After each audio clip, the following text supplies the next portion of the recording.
We're celebrating Major League Baseball opening day on Bettor Sports Network. Hello again, everybody. Harry Doyle here, welcoming all of you to another season of baseball. 1-2 coming to Brantley. Got him. That's 8 strikeouts for Shohei Ohtani. And a bullet hit to the left field corner. A ringing double for Ronald Acuna Jr. And a swing and a miss. And the strikeout binge continues. That's 6 Ks for Burns. Jose hammers one deep right field.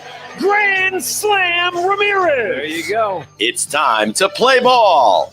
The Playbook with Fensty and Ronis. Presented by FantasyAlarm.com on Bettor Sports Network.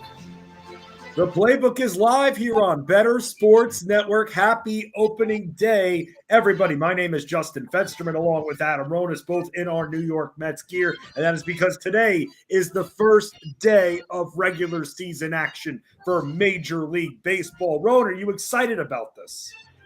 Yes, definitely pretty excited for opening day, although we did get some bad New York Mets news this afternoon, which is par for the course being a Mets fan. Yeah, Justin Verlander starting the season on the IL. So he made it seem like it's not that bad, and that if it was a playoff game, he would pitch, and they just want to be cautious. So hopefully that is the case. But yeah, what a start for the New York Mets as always. I didn't even know with the injury, I didn't even know where that bone or muscle was. And I think it's under the armpit. Is that correct? It's like next to the armpit on the shoulder. It's like a bridge muscle on your shoulder. Yeah, so we're just adding muscles as we go along here. Yeah, dude, it's like Cam Reddish lumbar. What the hell is lumbar? I had to look that up. That's back. Crazy. Yeah, just say back. Yeah. You know what I mean? Why do they have to be so fancy schmancy about everything? Because I can actually answer that. There are 3 different levels of the back there. So you have the upper vertebrae, then the thoracic vertebrae, and then the lumbar vertebrae. Does that matter for fantasy purposes, though? No, it does not. Okay. But there is a reason to distinguish. I'm just saying. All right. I mean, do you think the average person knows? No. Yeah, I'm average. Why. I'm average. I don't know. I had to look it up. I mean, I've seen that term used a lot. I'm just like, whatever. I don't care. Just he's hurt. He's out. Okay, cool. What, lumbar or how long is he going to miss? That's terrace. what I always want to know. Okay. How long are they going to miss? Is it serious? Yes. That's all I exactly. So, but he's not the only NL East pitcher to get hurt. Max Fried having to leave the start early after, I think it was 3 1/3, 3 2/3 today.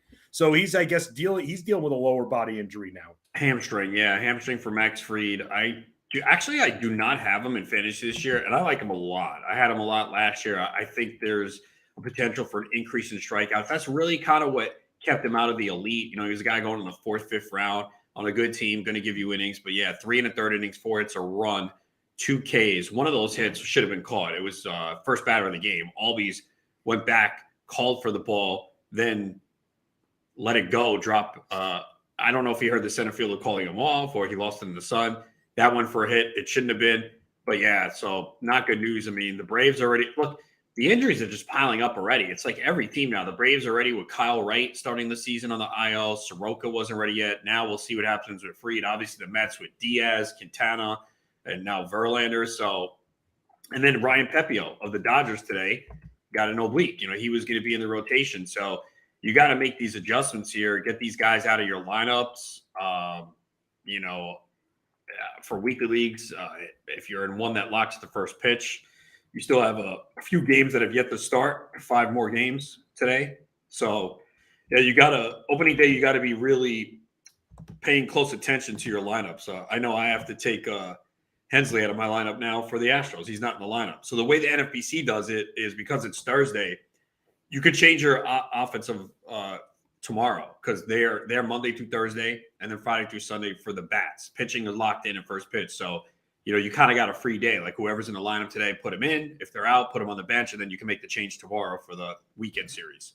Interesting right there. The Braves win 7-2 over the Washington Nationals there. And with that, I actually had a bet. I have one bet that's looking like it's about to lose. It's the one that you said you thought it wasn't a good bet. But then what I did was I did go with a piece of advice that you gave yesterday, go with the Braves bats. I actually ended up going with Matt Olson over 1.5 total bases, and he hit the over on that. He's 2 of 5, or he was 2 of 5 today. Yeah, he had a double that hit the wall. It looked like it was going to go out. Yeah, man. So thank you again for the motivation. you absolutely helped me win one of my opening bets here. I had Cedric Mullins as well. He has a single, but that's it. This is where I wish stolen bases counted towards total bases. Yeah, no.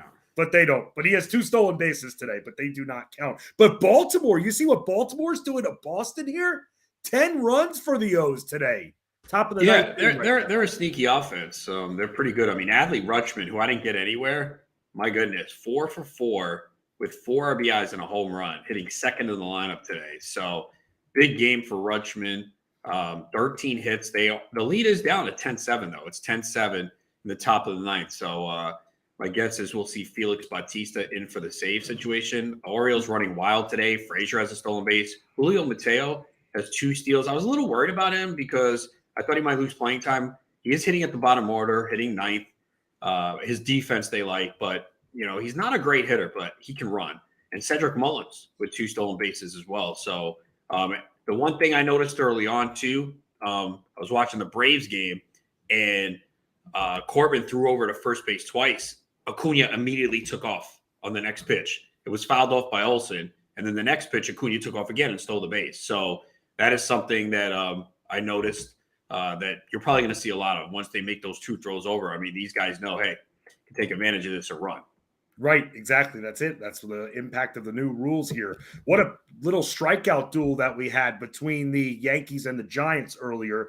A combined 23 strikeouts between Garrett Cole, who had 11, and Logan Webb, who had 12. But the difference between the two is the Yankees were able to put up runs while the Giants were not. Aaron Judge just doing what he does. James Mack saying in the chat exactly what we're all thinking. Back to right where he led off after getting that essentially brought back to the Yankees. Thought at one point he was going to be gone. Now with that Yankee team already, day one, boom, hitting home run already, Rome. Yeah, hate to see it, but no, and Judge went anywhere from 1st to 5 in the draft. I think a lot of people were like, well, last year was a career year. Can he duplicate it? Can he stay healthy again? But you saw right away, home run to center field, 2 hits on the day. So nice start for him. Gleyber Torres, who I actually did like this year. I didn't get him anywhere, but he had a homer and a stolen base. So a nice start for Torres. Anthony Volpe making his major league debut. He steals a base. Batted ninth. We saw a lot of leadoff in the spring, but I'm sure they don't want to put the pressure on him. So he was 0 for 2 with a walk. Stole a base. Great start by Garrett Cole. 6 innings, 3 hits, no runs, 11 Ks for Cole. So a nice start for him. And as you mentioned, Logan Webb, that's a good start for him. The 12 Ks, because last year we didn't see a lot of strikeouts from him. So that was a good sign for him. But the Giants offense could do nothing. It was very cold in New York. I looked a couple days ago. I didn't realize it was going to be that cold, but this was definitely not a fun day to be out at a game. Windy out there as well. And it only took 2 hours, 33 minutes. So the pitch clock, at least for this game. And, Giants offense it's a weak offense right now, man. They got a Conforto and Flores hitting second and third, solid hitters, but and Jock Peterson can strike out a lot. Tyro Estrada 2 for 4 with a stolen base on my bench today. You can't start everybody. Yeah, I mean, I have him in lineups. I think I only have him in draft Champions Leagues. I don't think I have him in any redrafts. But yeah, I mean, I had him in my lineup. But those are 15. Most of my leagues are 15-team teams, so you really don't have a lot of options. You draft that guy where you did, you got to start him. So.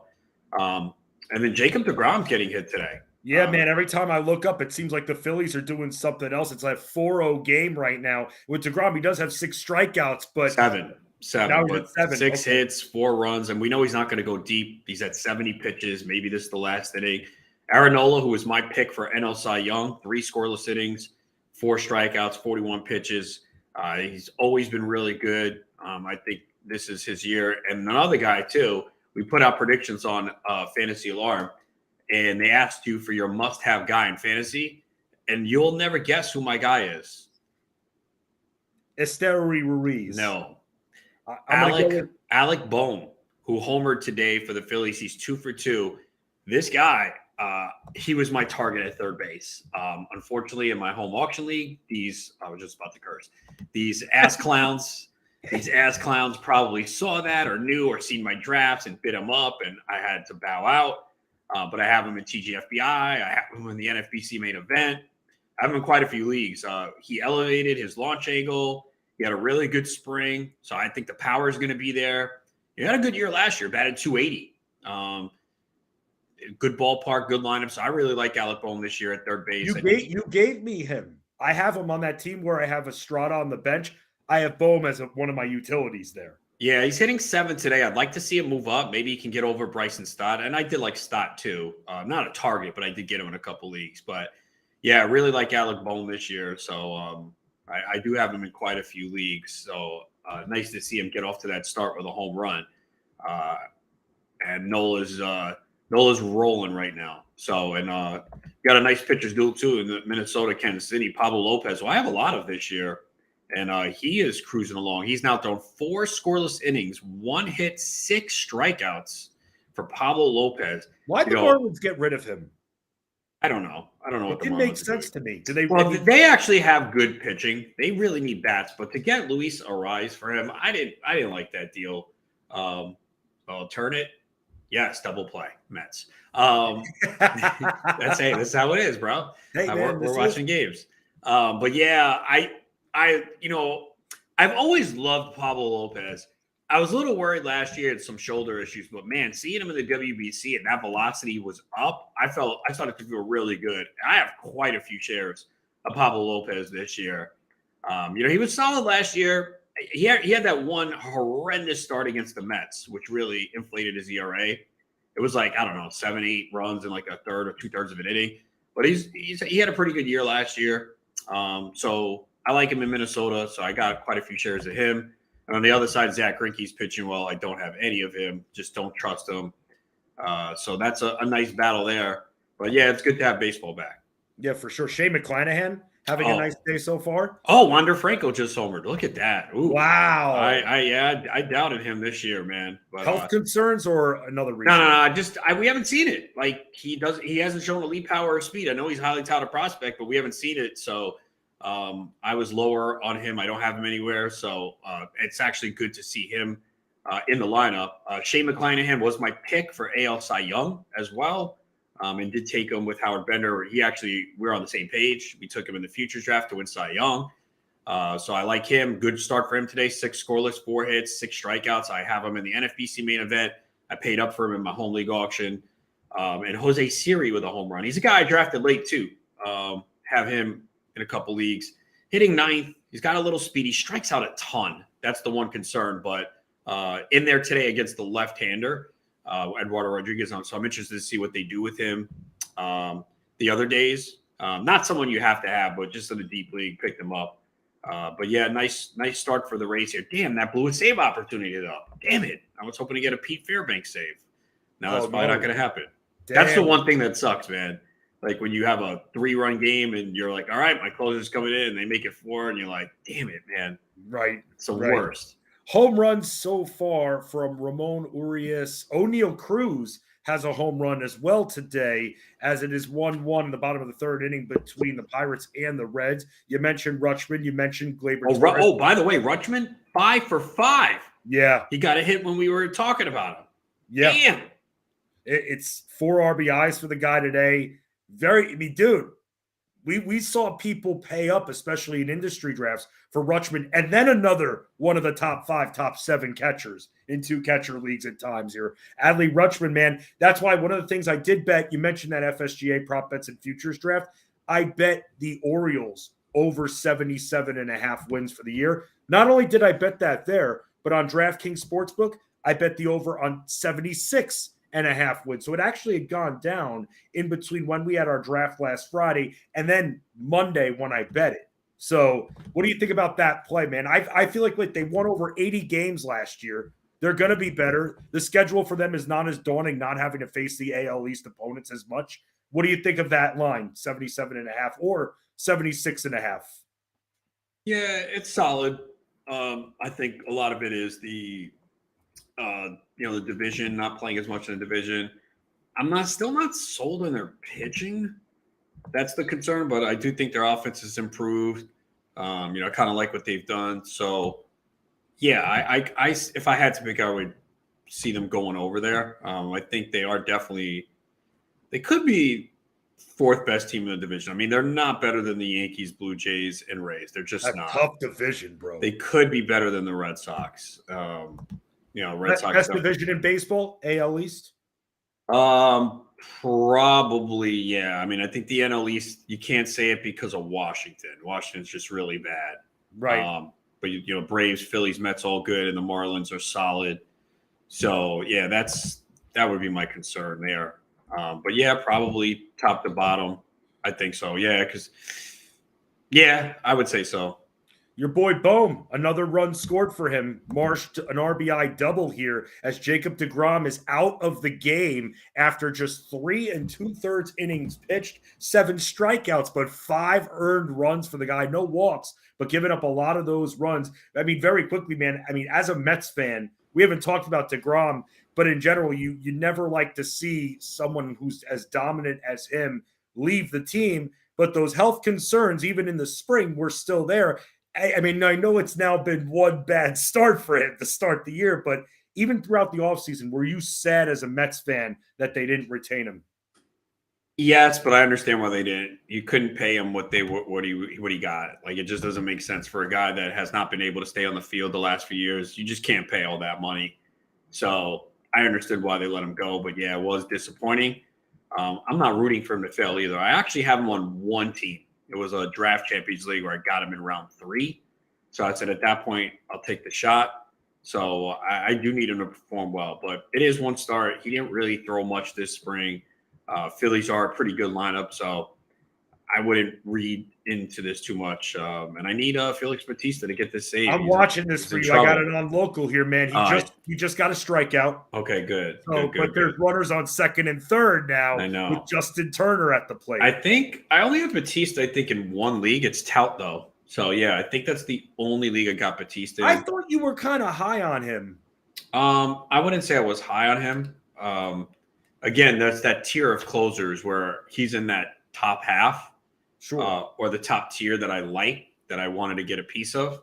But he wasn't a target for me. Really, the guy who was a target, and I only got him, I think, in 2 leagues, was Raisel Iglesias. I really liked him.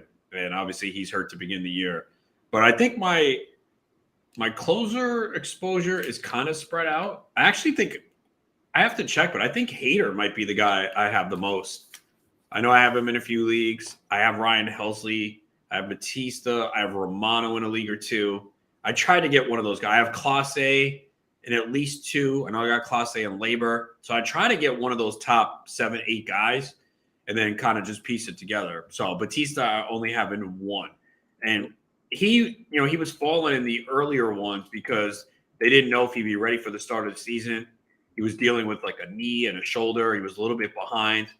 He gave up a run. Damn it, man. Yeah, he did. But you know what? It was one of those like bouncer infield single. It was a hard play to make. It was a bouncer to the third base. Oh no, and Yoshida's coming up. Oh boy, dude, he's done a little bit of damage today. Yoshida. I like him. I already got like 2 teams in my home league are trying to trade for him. I'm like, the draft just finished. Relax, guys. But they want Yoshida.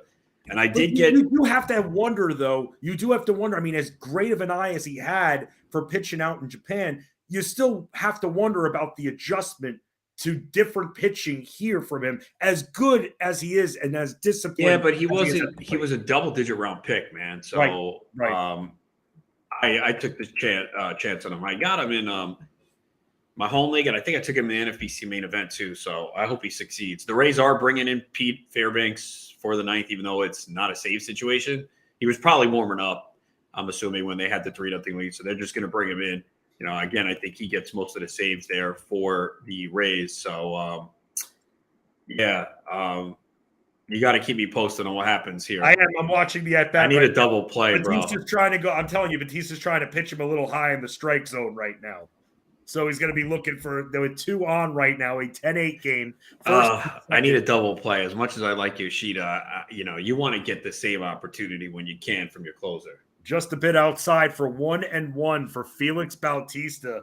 Everybody already worried if he gives up runs, that ERA balloons up day 1 immediately. What's going to happen? And especially where you're seeing teams opt to go with multiple closers. This guy should have the job on lockdown for at least a little bit.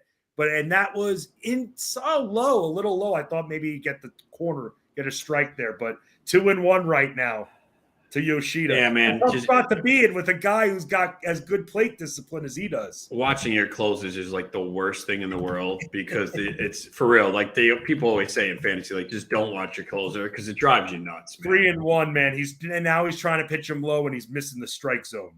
He's just under it. If I'm him, I'd be very careful here. And Adam Duvall up next as well for the Sox. 18 runs in this game. Yeah, so if you get the over, you are pretty happy. It cashed pretty early. Ooh, swinging strike, 3-2.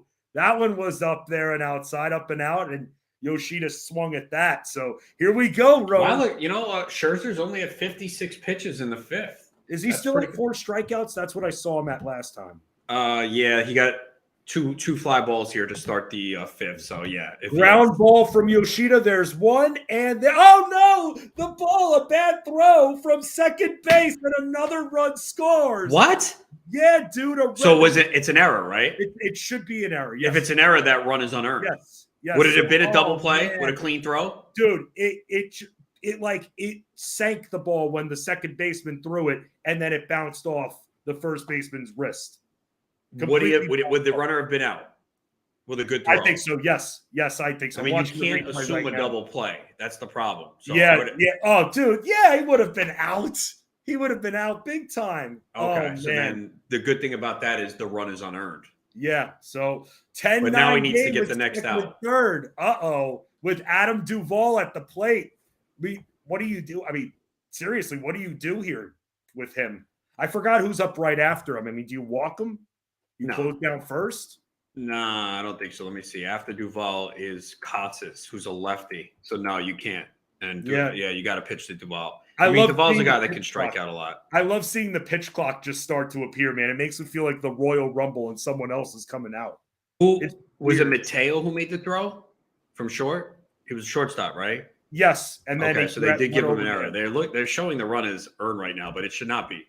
Yeah, man, once you see the replay, I think you'll agree with me here. That should have been a double play here. Man, Felix Bautista in trouble. He looked pissed after that, too. That should have been the easiest double play. And that is a strikeout, and it's over. Yes, thank you. Give me the save. And take that run away, too. It should be unearned. So, hey, look, even if your closer gets in trouble, man, that save is very important. Yeah, sure, he gave up a run. Give me the save, man. Saves are extremely valuable, man. Yeah, well, and I'm seeing Dan Servodinio in his Phillies gear as they're beating up Jacob deGrom right now. Servo's going to talk about the Final Four and potential national championship, as well. Maybe give us a couple of NBA prospects to watch out for as we welcome Dan Servodinio from FantasyAlarm.com. But you can join our fantasy football talk shows tonight starting at 7 p.m. Eastern with the High Stakes Fantasy Football Show hosted by Eric Balkman, followed by Dynasty Nerds with Garrett Price at 9 Eastern from NFL free agency and trades to the NFL draft, plus Dynasty Leagues and Best Ball Strategy. Thursday nights are fantasy football nights at bettersports.com. And on YouTube, just search Better Sports Network. We got Servo with Fetsty and Rodas coming up on the Playbook on BSN.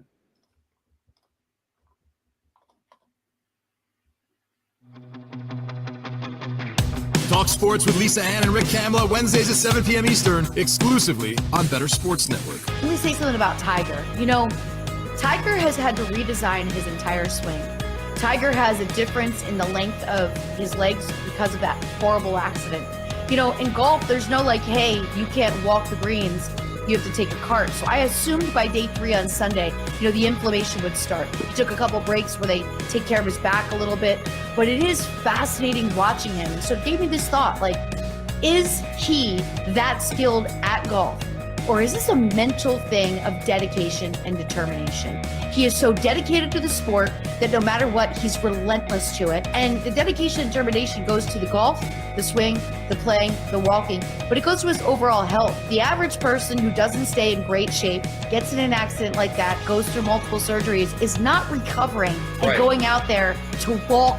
And that course has some pretty steep inclines, a lot of walking. I mean, how else could you factor in these athletes, the Michael Jordans, the LeBrons, these players that their whole focus is really optimal health, optimal body skills, optimal. And then what comes next is being the best at what they do. I think you just hit on why Tiger still has that drive. I don't know this. I don't know the man. It could just be love of the game. It could be, I want to make as much money as I can while playing. Could be all this stuff. But LA, a lot of people think Tiger Woods is the GOAT of golf. And I don't understand how you can be the GOAT of golf when you are 3 majors short of Jack Nicklaus. Okay. So like LeBron, I don't think he cares what guys like me say anymore, right? He's past Kareem. He thinks he's the GOAT. I mean, he's third on my list. He's in the debate. Many other people think he's the GOAT. He's not my GOAT. You know what I mean? So I wonder if Tiger is there, like LeBron, like, I don't care what the pundits, what the barbershops say. I'm the GOAT. I don't have to do anything more. This is all gravy. I wonder if Tiger looks at it that way. I don't know what Tiger's mindset is in the GOAT status, but when players talk about what it's like to be at a tournament, when Tiger's playing versus when he's not, they'll tell you that they're on the greens and they can hear the roar 4 holes over, and that there is nothing that compares to the excitement of when he's present. Better Sports Live, Wednesdays at 7 p.m. Eastern, 4 Pacific, exclusively on Better Sports Network. Or listen whenever you want on the app with BSN On Demand. Game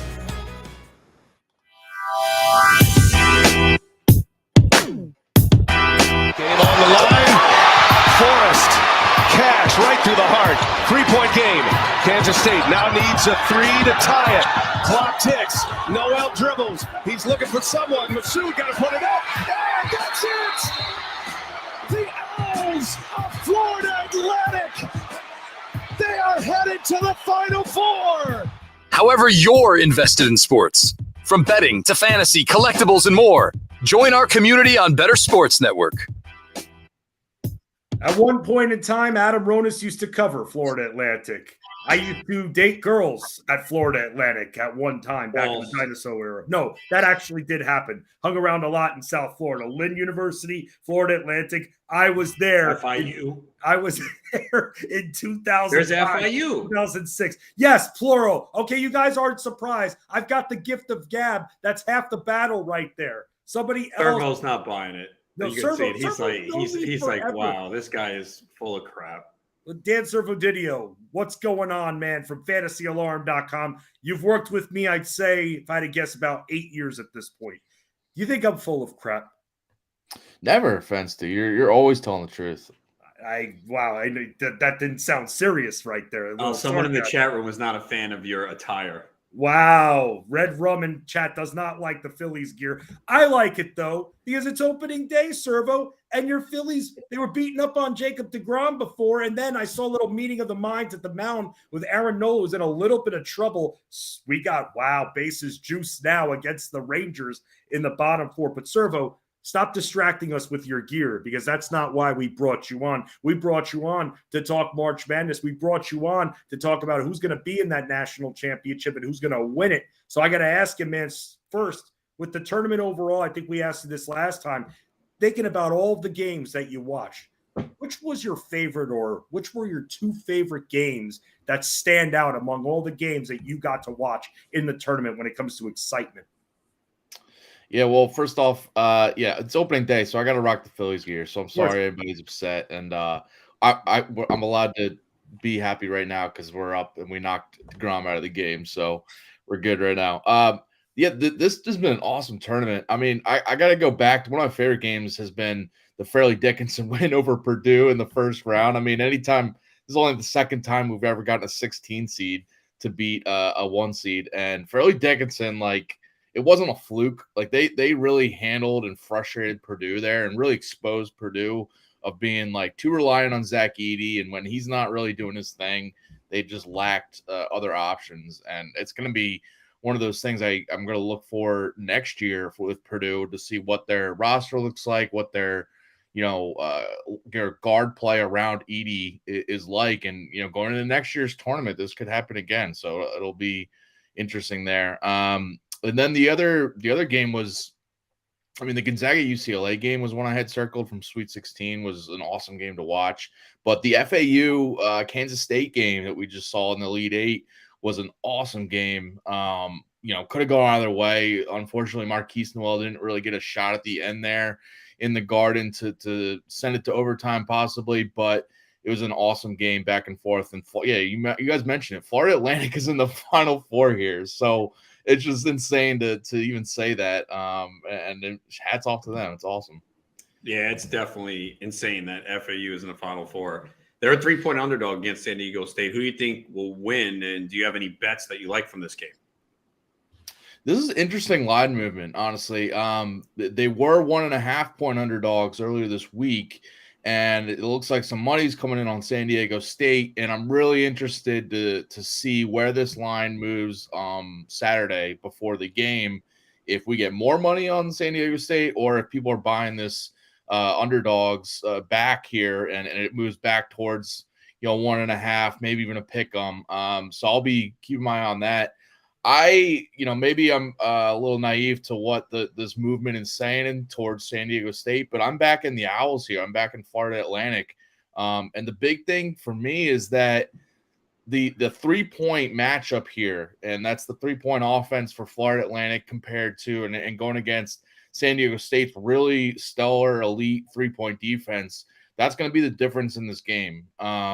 Because so far in this tournament, San Diego State's, all season, San Diego State has, a top 3-point defense in the country. 27% they're holding teams to. But in this tournament, they're holding teams to 17% from 3-point range, which, just looking at those numbers, there's going to be some regression, I think, coming in this game, or if they win this, then against whatever they play in the national championship. But I think it's going to come in this game because they're playing a team like Florida Atlantic who loves to shoot threes, and they've been able to win games in this tournament without making a ton of them. They're shooting a ton, but they've pulled out close wins against Memphis, Tennessee, even that game against Fairleigh Dickinson where they shot less than 30% from 3-point range, and they were still able to get it done even though they were shooting a ton. So I feel like this is a game that even if they don't shoot well, but I do think they're going to have some, positive regression on their end in the 3-point range. So that's the main matchup I'm seeing here. And I mean, honestly, Florida Atlantic, it's hard to fade them right now as underdogs. I think this season I think they're 6-2 against the spread as underdogs now. So I'll be backing them. Hanging out with Dan Servo-Didio from fantasyalarm.com, covers college sports. Give him a follow on Twitter at Dan_Servo-Didio, SERVODIDIO. Let's talk about the other game, Servo. UConn, a team that you talked to us a lot about even before the tournament started. Ronas has them winning in one of his brackets. I got to ask you, what's made UConn so dominant throughout the tournament? And do you think they'll overcome Miami? They're not the Heat, but they're certainly have gotten hot throughout this tournament here. Yeah, Miami's another team. It's like crazy how hot they've gotten. I am back in UConn here, and I like them against the spread, and I like them to win this game, obviously, too. But UConn, I mean, good call, Ronas, because they are just dominating teams right now. Average margin of victory has been 20 points per game in this tournament. Outscoring teams, that is, and every win has come by at least 15, and that's against some strong teams like St. Mary's, a team that doesn't usually get blown out like that. Gonzaga too really shut down their offense in that Sweet 16 game or Elite 8 game. So this has been a really impressive run by UConn, and they're getting it done because they have elite offense and defense. I mean, that's simple as that. And the way they do that, especially specifically in the defensive end, they have so much length. Every position they're 6'5" and taller, and versatility on the defensive end that they can switch between guys. So it really throws teams off when they're trying to exploit holes in this team defensively. But then on the offensive end, they don't rely on one or two main playmakers. I know Sanogo and Jordan Hawkins are really good for them, but they've had different guys step up at times, can run offensive sets through multiple guys. Hawkins is a now played himself into a first-round prospect, but they have a couple of fringe guys that, whether it's this year, next year, in Donovan Clingan, their freshman center, and Andre Jackson could be like a first or second rounder. They have other guys that are just as talented who can take over games, especially on the defensive end. So yeah, this team is really, really dominant. And I'll be backing them here. And the main thing for me here is that Miami's defense is still a huge worry for me. They got down big at one point against Texas, and I thought the game was over. Texas blew it, though. I don't think UConn, if they get out to a similar lead, I don't think they blow it. They have a better defense and are more balanced. I trust them a lot more on the offensive end, too. So I don't think, I can see that happening again for Miami. If they're just not, if their shots aren't falling and they're not scoring inside, which is going to be tough to do against UConn, I can see them not being able to overcome a deficit like they just did against Texas. So, and we just saw UConn shut down Gonzaga's top-ranked offense. So it's hard for me to go look at that performance and think that they can't do something similar against Miami. Speaking of blowing it, your Phillies blew a 5-0 lead. It's now 5-5. I saw that. I wasn't gonna say anything.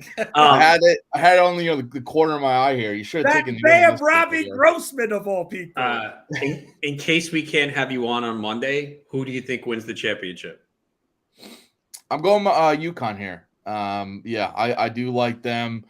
I think whoever they match up with, San Diego State or Florida Atlantic, I think that they've just been running through teams. So I do back UConn here, and it's going to be interesting. By the way, on Monday, if you're looking at some futures and you don't think UConn can win, if we get a UConn versus either Florida Atlantic or San Diego State, that spread's going to be smaller than what it is against Miami because they're rated higher in advanced metrics and power ratings and all that, both teams, than Miami. So if you want to take a future, I would take it now on either San Diego State or Florida Atlantic. But yeah, I'll be back in UConn for sure. Rotis, the future for us talking college basketball with Servo on Monday is sitting with odds of plus 165 right now. But for some reason, I'm going to take yes for that, and I'm going to go in on the plus 165. Not a matter of if, maybe a matter of where, Rome. Just saying a good future that you could possibly bet on. Servo, let's not forget about the NIT here, because we've got UAB, North Texas. I know that you've been putting bets out on Twitter, again, at Dan_ServoDidio. What are you thinking regarding this NIT final tonight? You got any plays or bets from this one? Yeah, this is going to be a great game. And speaking of, we're talking a lot about Florida Atlantic, but this is the Conference USA postseason because, we got Florida Atlantic from that conference in the Final Four. Two teams here in the NIT final from the CUSA in North Texas and UAB. So this is going to be a really good game. By the way, Charlotte won the CBI tournament, even from the Conference USA for those diehards out there. But, is that like the third tournament? Yeah, that's the third tournament that everybody. And no one gives a crap about. Yeah, there's a reason Charlotte won it. Like, and not, do you honestly give a crap program. about that tournament? Be honest. Do you really? No, I didn't. I mean, it wasn't even televised. It was on it was on some streaming service. So yeah, I didn't watch a second of it. But yeah, you got to give a shout out. Anybody that wins the postseason tournament, why not? But anyway, this game, it's gonna be the fourth time these teams are playing this year, Conference USA rivals, and it's really interesting if you look back at the previous matchups. North Texas won the first one, but UAB's best player, Jordan Jelly Walker, was not playing in that game. So you kind of throw that out. North Texas won the second game, but it came in double overtime. Walker was playing in that one, but that was a game that honestly, could go either way. And then UAB won the third and most recent matchup in the conference tournament just a little bit ago. And that was where Walker scored 32 points. So he's a big difference maker for them. But overall, I am back in UAB here on the money line and the spread, but their money line's not too bad where you can I think it's minus 145 there. But I do like UAB here. And the main thing I'm looking at is North Texas. Their performances have been really fluctuated lately in this NIT tournament. So I don't know if anybody realizes, you guys might not, but they beat Wisconsin in the semifinals. Okay. Wisconsin was winning that game 54-46, I think it was, with 9 minutes remaining. The final score was North Texas 56, Wisconsin 54. They didn't score a single point in the last 9 minutes of that game. That's not going to happen against UAB, who is a lot faster paced, up tempo, stronger offense with Walker as a star. So North Texas was lucky, honestly, to pull that one out. I mean, credit to their defense, which is good, but it's not going to happen. And then the game before that, they should have lost to Oklahoma State in the quarterfinal, the NIT, but Oklahoma State blew that in the end. So they've gotten by here, North Texas, but I see UAB winning this game, so I do like them here. Any NBA prospects that have caught your eye during the tournament? Yeah, a few. Jordan Hawkins is a guy. If you're watching the Final Four, definitely to watch. He's come on strong. I mean, he's been good for UConn all season, but he's come on strong in the NCAA tournament and down the stretch in the regular season, where he's actually played himself into being a possible lottery pick.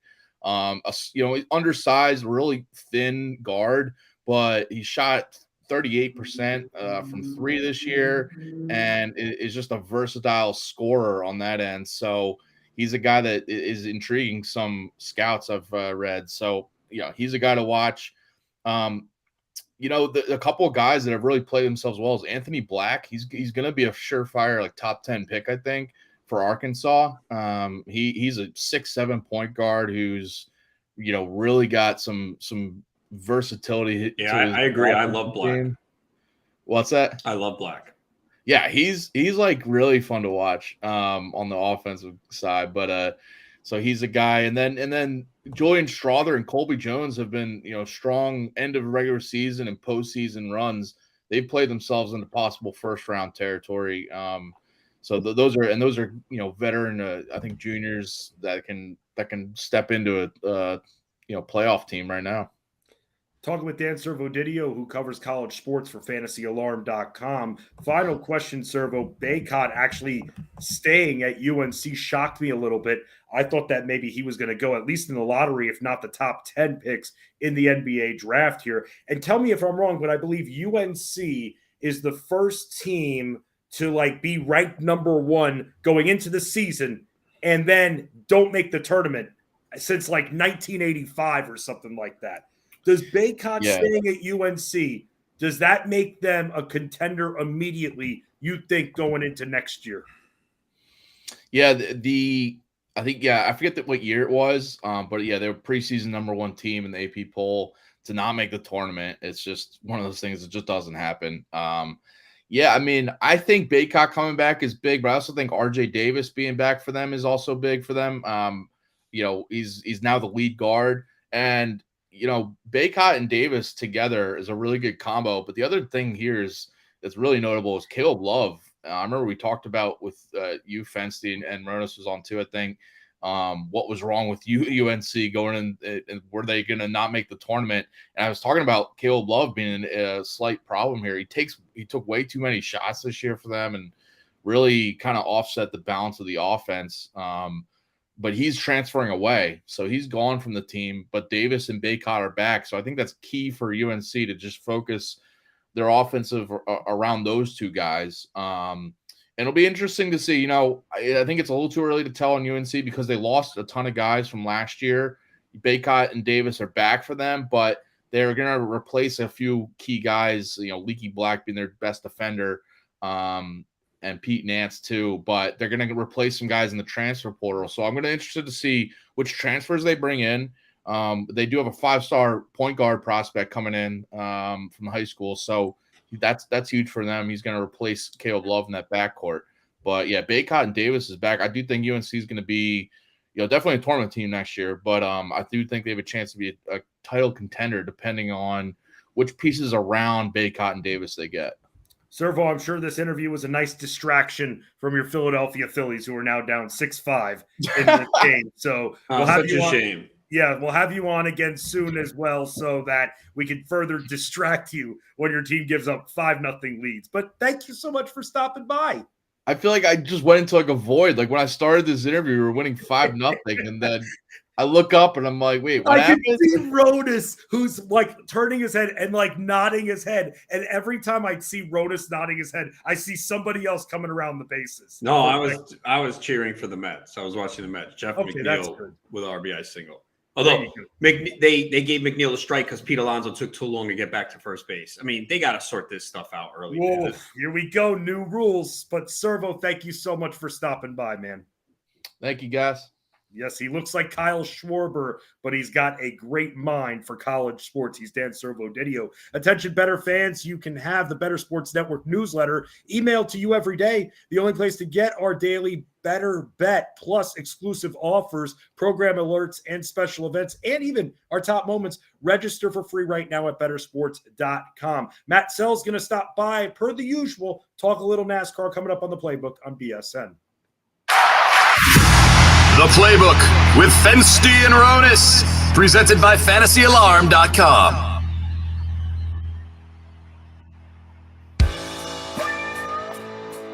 Lunch Money with Kyle and Ray, weekdays at noon Eastern, presented by FantasyGuru.com. I just opened my inbox, and there was a little connection to a story at the local paper about salad bars are coming back to St. Louis. We haven't had them since COVID, Ray. I'm a big salad bar guy. I love going to the local grocery mart and doing a salad bar. I get it. It's kind of disgusting. Hell, they put a sneeze guard over the food.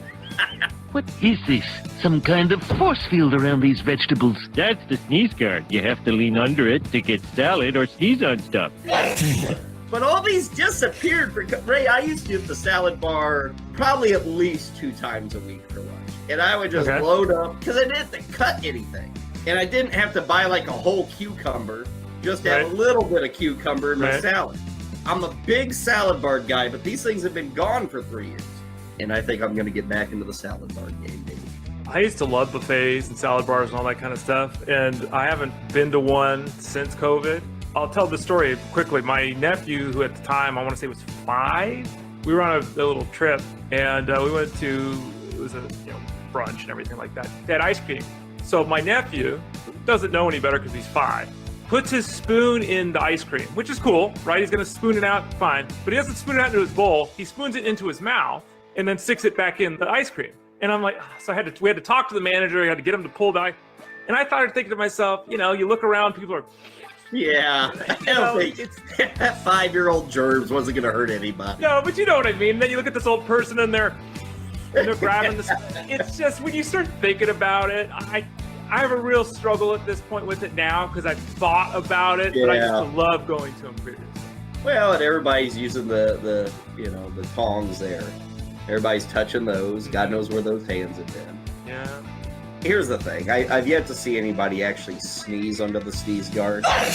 Maybe if I see that, Ray, it'll change my whole outlook. Right? It's like there is a reason the sneeze guard is there. It must happen enough that somebody said, we got to put these suckers in. Yeah. But I love salad bars, and I'm back in, Ray. I've never gotten sick off one, so it's easy for me to say, but I'm getting back in the salad bar game. Okay, good luck. Good luck. Make bets and follow your fantasy team while you buy, sell, and trade collectibles in real time. Only on Bettor Sports Network. I'm dropping the hammer.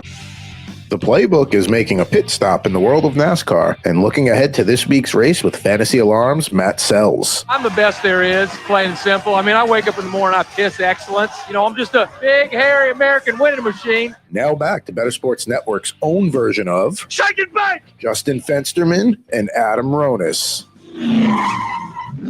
Good news, bad news for our next guest, Matt Sells, is that his Nationals ended up losing earlier, but his Yankees were victorious, so having a 500-day, I'm sure, at this time. And now it's time to talk about the Toyota Owners 400 happening this Sunday from Richmond Raceway. It is Matt Sells from FantasyAlarm.com. Give him a follow on Twitter at the Sellsman. Sells, happy opening day, first and foremost, in baseball. Yeah, it's been fantastic today. Action has been great. Who would have thought a game between DeGrom and Nola would be 6-5 in the fourth, with both starters out of the game. But yeah, I didn't expect the Nats to win. I just wanted a good showing. Want to see the young guys develop, and that's what we're getting.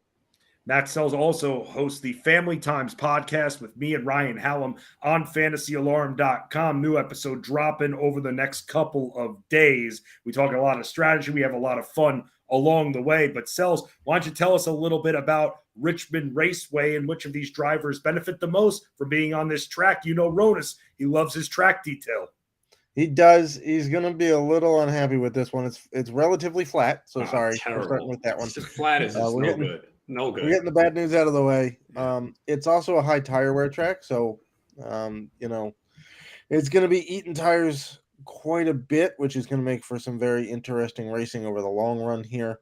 It is a shorter track; it's 3/4 of a mile, so not quite as short as Phoenix, which we had a couple of weeks ago, and not quite as longer than Martinsville, which we'll have in a couple of weeks, and Bristol, which is next weekend. So, in general, we're looking at a similar setup to what they had at Phoenix. It's going to be short track racing, so a lot of bumping and running going on. We're going to see a lot of beating and banging of the bumpers. To pass people here, you basically got to move them. So we're going to see some tempers flare. Could be pretty fun after last week at Coda, which was just an absolute wreck fest late in the race. Who are some of the high-priced drivers you're targeting this week? So Fenste's favorite guy that he loves to ask me about every week is the most expensive guy on the board. How about that there, Fensty? I noticed that before. I mean, last year it was Truex every week, and now he's like number 5 when it comes to high-priced drivers on DraftKings. Yeah, that's because Willie B has more speed than Truex does right now. So, and good news for the Hendrick camp. They got all their points back that were taken away a few weeks ago for what NASCAR thought was cheating, but wasn't really cheating, and it was their own fault. So they gave them the points back. So that's a bonus. They got some confidence coming in here. And let's not forget that William Byron has been very good on short tracks over the last year or so. He won at Phoenix a couple of weeks ago, ran away with it, in fact. So he's not only is he the most expensive guy on DK, he's also the favorite on DK Sportsbook right now at 9-2, which is pretty intriguing. But there's another guy who's a little cheaper that intrigues me more, and it's Christopher Bell. In the last 4 flat short track races, Christopher Bell has finished first, second, first, sixth. So, that's a little tough to beat. You're getting a little bit better odds on DK Sportsbook at 15-2, and he's about $700 or $800 cheaper on DK. So we'll see. One key thing we got to watch this weekend is there is practice and qualifying scheduled for Saturday morning. But what else is in the forecast for Saturday morning is rain. So if it rains, we may not get practice and qualifying, and they'll set the field by a formula that basically takes into account how they've done so far this year. So that might shuffle some things up. What are your thoughts, Sells, on Kyle Busch? He finished second last week at the Echo Park and also has won this race multiple times. He sits there at 9,700. Yeah, that's pretty good value for Kyle Busch. That 8 car is really starting to show some speed. He's really turning things around with it. He's been pretty good so far this year. He ran, if memory serves, pretty well at Phoenix. Yeah, he started 9th, finished 8th, which is pretty solid for him there. We would like to see a little bit more laps led or fastest laps, but the good news is we get more laps this week. So there's more chances for him to lead some. What else I like about Kyle Busch? He's a little cheaper. He's basically the cheapest he's been all season in a points race, except for the Daytona 500.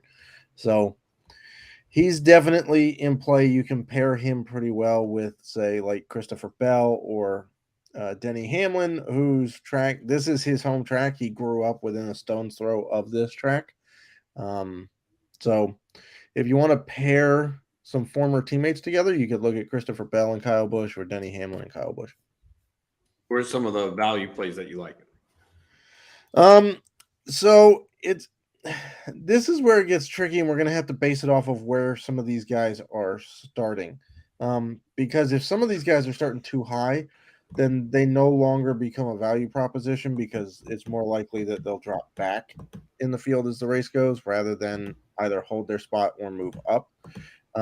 One guy that intrigues me is Ryan Preece. He's generally a pretty good short track racer. He grew up on short tracks. In fact, in the last 10, the last 3 short tracks he's run coming off of Phoenix, he finished 12th there. And this is basically the same package that was on the cars in Phoenix. So he's a guy I'm looking at.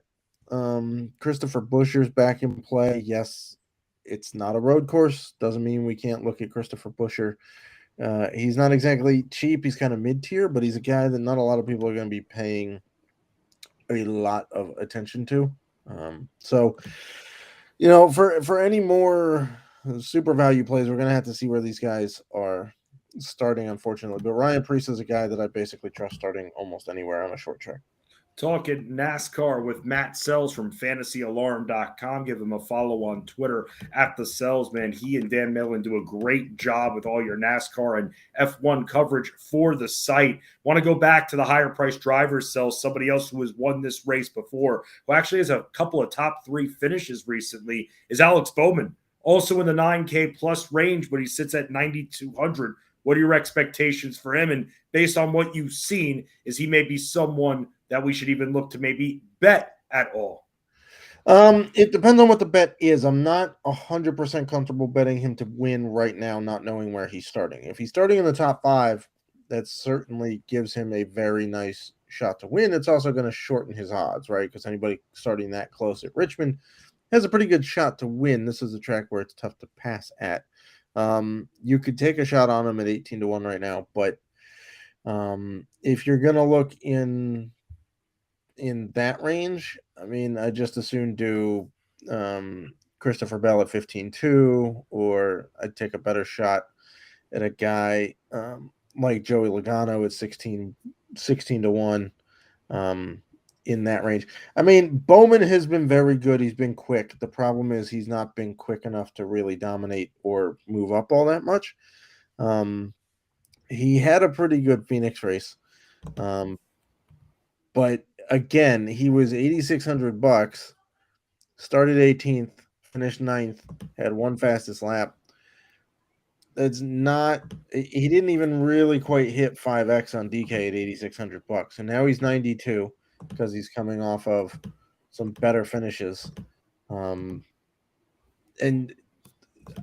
I don't know. It's a little tough for me to fork over that kind of salary on a guy like Bowman, who, unless he's on the pole, probably doesn't have that much of a shot of leading laps or dominating the race. What are some bets that you have here that you like for this race? So I'm definitely going to take a shot on William Byron at 9-2. Byron. I think there you go. That's a pretty good. It's at least a solid bet right now. Kevin Harvick won this race last fall, and they've had some sneaky speed in that 4-car. So 11-2. I'd like to see it a little longer, I guess. Christopher Bell at 15-2. But in terms of longer shot guys, I mean, I would rather go like a prop on Ryan Preece, like a finish position prop, rather than outright. Because on DK Sportsbook right now, he's 130-1 to outright win. And if we can get like a top 10 bet on him, I'd be more comfortable. I'd be more comfortable with that than an outright win. Any love for Austin Cindric, who has a lot of, especially for the guys in his price point, not a lot, but he has a few top 10 finishes this year, 3 and 8 here, and he sits at 6,800. Any love for him at all? Because he's won one of these 400, or not one. He's placed very nicely in one of these 400s recently. Yeah, my only problem is that the only comparable, and I know it's a one race sample, so that's not great sample size, but the race at Phoenix did not go his way. He was not great there. In fact, none of the Penske cars were all that great. I thought Logano was going to have a better day, and he did not quite do what I thought. Neither did Ryan Blaney. So in general, I still think Austin Cindric is really trying to figure out this Cup Series car that he's been put in. And over the last 9 similar short and flat tracks, his average finish is 19th. So if he really screws up qualifying, then I have some interest in him. But if he's going to start, like, to give you an idea, his average start is 21st. His average finish is 19th. That's not enough of a difference to really intrigue me, even at a lower price tag. Who do you have winning the race, and who's a good long shot to bet? So I don't think it should come as a shock at this point, but I think Christopher Bell's the winner of this race on Sunday. I just think that car is really good right now. He's very good at this discipline. and he should be starting inside the top 10, which basically gives him a pretty good shot to win. If we're looking at a long shot, let's go Eric Almirola at 50-1. Okay. It's a short track. It's flat. Those are the two qualifiers for if you're going to play Eric Almirola. That's what you're looking at, right? And it's not been the best year for him, to be honest. So I know that's why he's 50-1. If he was having a better year, he'd be higher in the odds. But he's right there with Alex Bowman in terms of average finish, driver rating, results in the last 10 short flat tracks. He's actually got more top 10s than Bowman does. So, if we're looking at Almirola, or if we're looking at Bowman, we may as well look at Almirola, and he's going off of 50-1. He's got a few top fives on this package and track type. So I'll take a shot on him again. It's probably a better guy to bet for like a top 5 or top 10 finish, depending on what the odds you can find there. But if you want to take a long shot, look, 2 years ago I hit Eric Almirola at 80-1 at New Hampshire. That's a pretty similar comparable track to Richmond. He finished 5th in this race last year. So 50-1. Let's go. Let's bet you wanted a long shot, Roan. You're getting one with Almirola. Sells, the most important question I'm going to ask you in this entire interview to end things here. And I should have asked Dan Servodidio, our other guest, this important question. Opening day for baseball. What is your 1 seed favorite baseball movie? My one, oh boy. Like you're going to an island, man. You can only take one baseball movie. What are you taking? It's hard to say. It's hard to say no to The Sandlot. Okay. All right. Love The Sandlot. One of my favorites as well. So you take The Sandlot there. Excellent. Favorite Sandlot character? Were you a Betty the Jet guy or were you a Hamilton Porter guy? Oh, I'm a Ham Porter guy. Yes, the great Hambino. You got also. You ever see The Sandlot, Ronis? I have not. Yeah, see, that's a difference in our age right there. Ronis, I mean, I could probably guess what your favorite baseball movie is, but what is it? Yeah, I'll guess in just a second here. But for Sells, who's my age, are we guessing Field of Dreams? Well, that's the thing. I think with Ronis's generation, a decade before us, Sells, he's got like The Natural. He's got Field of Dreams. He's got Bull Durham. What about you? Okay, so Sandlot, Field of Dreams, and Bull Durham are my top 3. Interesting. So you kind of mix and match because my top 3 are Angels in the Outfield, Rookie of the Year, and The Sandlot. So very 90s centric. I thought you would have a League of Their Own in there. I love that movie. Yeah, it's an amazing movie. That's an awesome. It's hilarious. Do you like that movie, Roan? It's okay, but I wouldn't put it up there as top 5. Yeah, I mean, it's that may hit number 5 for me. Probably not, but I love that movie. Tom Hanks is awesome in that freaking movie. But Roan, what's your favorite baseball movie? Probably Field of Dreams. Excellent movie. Definitely an excellent movie. Watch that one with my pops a lot too. And it's always, I said that on the podcast that you'll hear that'll be up on fantasyalarm.com. I didn't even know. There you go. I didn't even know if Sells liked the movie. And I was like, Sells is heaven. Boom. Iowa. Just like that. Sells, thank you so much.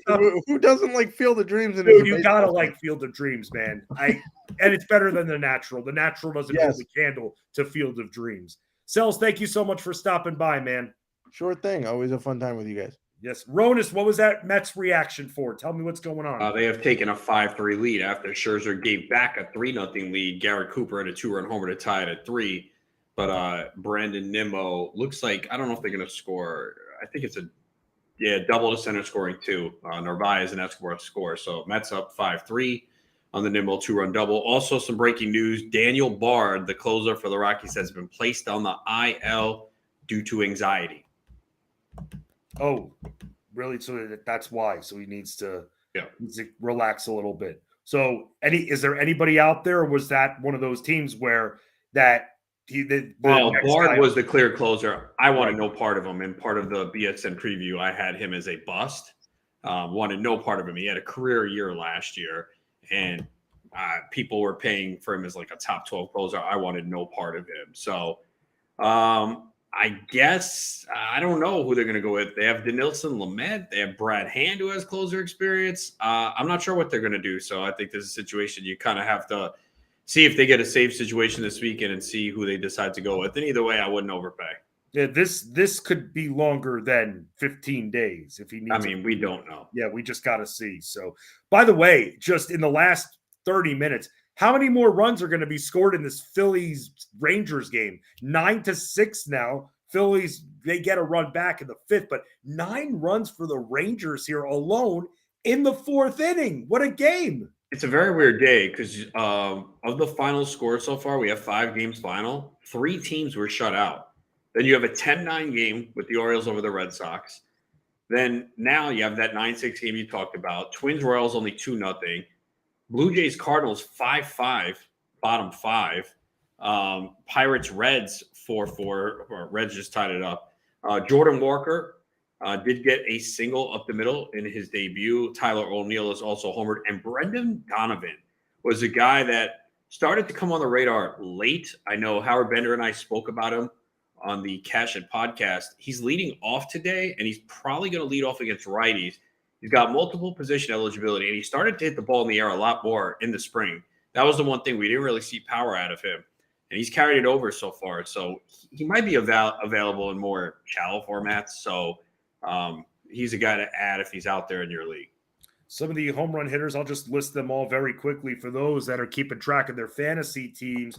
On day 1, home run hitters for the day include Wander Franco, Jose Siri, Garrett Cooper, Rodas just talked about, Spencer Steer, Robbie Grossman, a 3-run blast before as the Texans hung 9 in the 4th inning against the Phillies. Donovan, Rodas just mentioned, Ramon Urias hit a home run earlier today. Tyler O'Neill, Alec Boehm, who continues to smash here. He was just got another run that he hit in before. O'Neill Cruz, Aaron Judge, Gleyber Torres, Adley Rutschman as well. Those are your home run hitter. And a couple of your RBI leaders. Rutschman ended up with 4. Boehm has 3. Same with Robbie Grossman and Brandon Nimmo with 3 RBIs as well. We'll keep you up to date, and we'll go over some of the top pitching performances thus far of the day. And then we'll take a look at some of the games that have yet to start up. Maybe we got a few bet skis to go here. Only a 2-game NBA night, but I got a prop here. I forgot to do the first play of the day, but I got a prop for NBA going to talk about as well. Wanted to also remind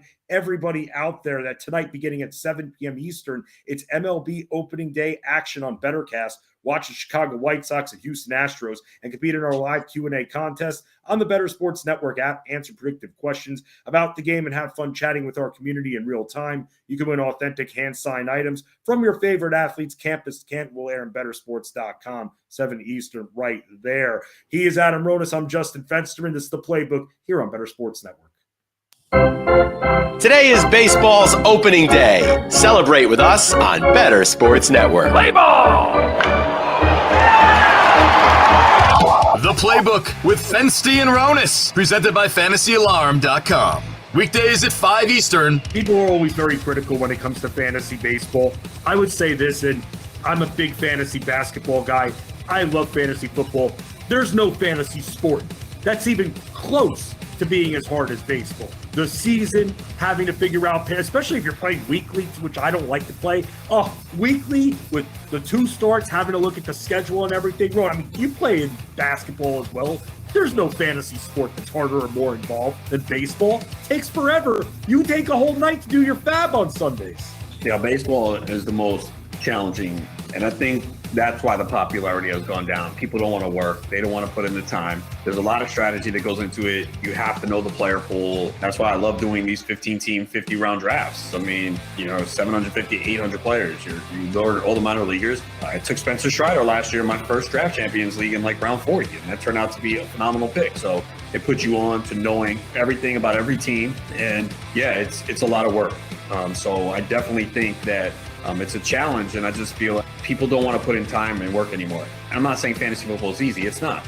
But you cannot tell me that fantasy football is more difficult than fantasy baseball. I play both sports. I don't have an allegiance to either one. I love both. I play both. But, fantasy baseball is a grind, man. You got to put in months of preparation. Spring training is important. It helped me get Carlos Rodon a couple years ago. I was not on him until the spring, seeing the velocity and the changes. So there's a lot of things you can discover in the spring. And this is the first real full spring training that we've had in years. Now, there is the WBC that is going to cut into it a little bit, and some guys will not be at camp, but the spring can help you discover. And again, you're talking about, even if you're in a 12-team league, I mean, you're probably going to have 23 to 30 roster spots. And then the 15-team leagues and the minor leagues, I mean, you got to know a lot. I mean, it takes a lot of skill to win a fantasy baseball title. We've seen it, right? You can have like an average player win a fantasy football league. Like, we've all been in leagues where like, yeah, this guy's not that good. He's probably going to win a championship at some point. Things break right. He has a great draft, picks up a player off the waiver wire. That's not happening in fantasy baseball, man. You do not see bad players win fantasy baseball championships. You just don't. It's a 6-month season. You know, you can't afford to take a week or two off from Fab. You can't do it. Last year, say you took off the week where Taylor Ward was the big pickup. You lost a player that was a contributor most of the season. I know we had a couple of down periods, and Taylor Ward was a player I added in multiple leagues, but you can't take that time off. You can't afford to miss out. And, you know, every little detail is important. So I know fantasy baseball is not as popular as it used to be, but I personally feel it's because people don't want to work hard. They just don't. Everyone wants the easy way out now. They want easy access. That's why people don't read anymore. They want a quick video. Fantasy baseball is a lot of work, trust me. But you know what? When you win a championship, it's really gratifying. Make bets and follow your fantasy team while you buy, sell, and trade collectibles in real time. Only on Bettor Sports Network.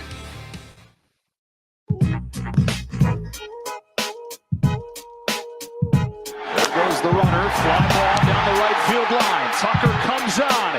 Kyle Tucker. This time they finish the job. The Houston Astros, world champions. The Playbook with Fensty and Aronis, presented by FantasyAlarm.com on Bettor Sports Network. Sounds from the end of last season with the Houston Astros now defending their title here. And when looking at the Houston Astros, they're going to be hosting the Chicago White Sox at the top of the hour in just a little bit. But man, Ronis, you got me thinking. I love Field of Dreams. I'm all of a sudden starting to re-rank the movies in my head, dude. Such a great movie. It's funny. James Earl Jones is an awesome character in that one. And it gives me goosebumps. I don't know if you remember the scene specifically. It gives me goosebumps after seeing the old doctor. And then the next scene as they're driving, they pick up the doctor when he was like 20 years old to hitchhike him. And he says he's Archie Graham. Always sends goosebumps up and down my body, man. It's such a freaking great movie. That right there, it's between that and Angels in the Outfield for me, with Rookie of the Year, The Sandlot, also close by as well. I just asked Dan Servodidio, who's a little bit younger than me, and he said, "Oh, I'll keep you posted." So I think that was another question there. It's like, I'll keep you posted. I'm just saying. I'm like, what's your favorite baseball movie? Before we get into the games that haven't started yet, I want to bring in our producers as well here. They love baseball. It's opening day. We're having a great time. Nick Durst, there, our roving reporter here for BSN, asking where Major League is. I like Major League. Thank you, Nick. That's my number one. That right is there. your number. So why is it your number one, AB?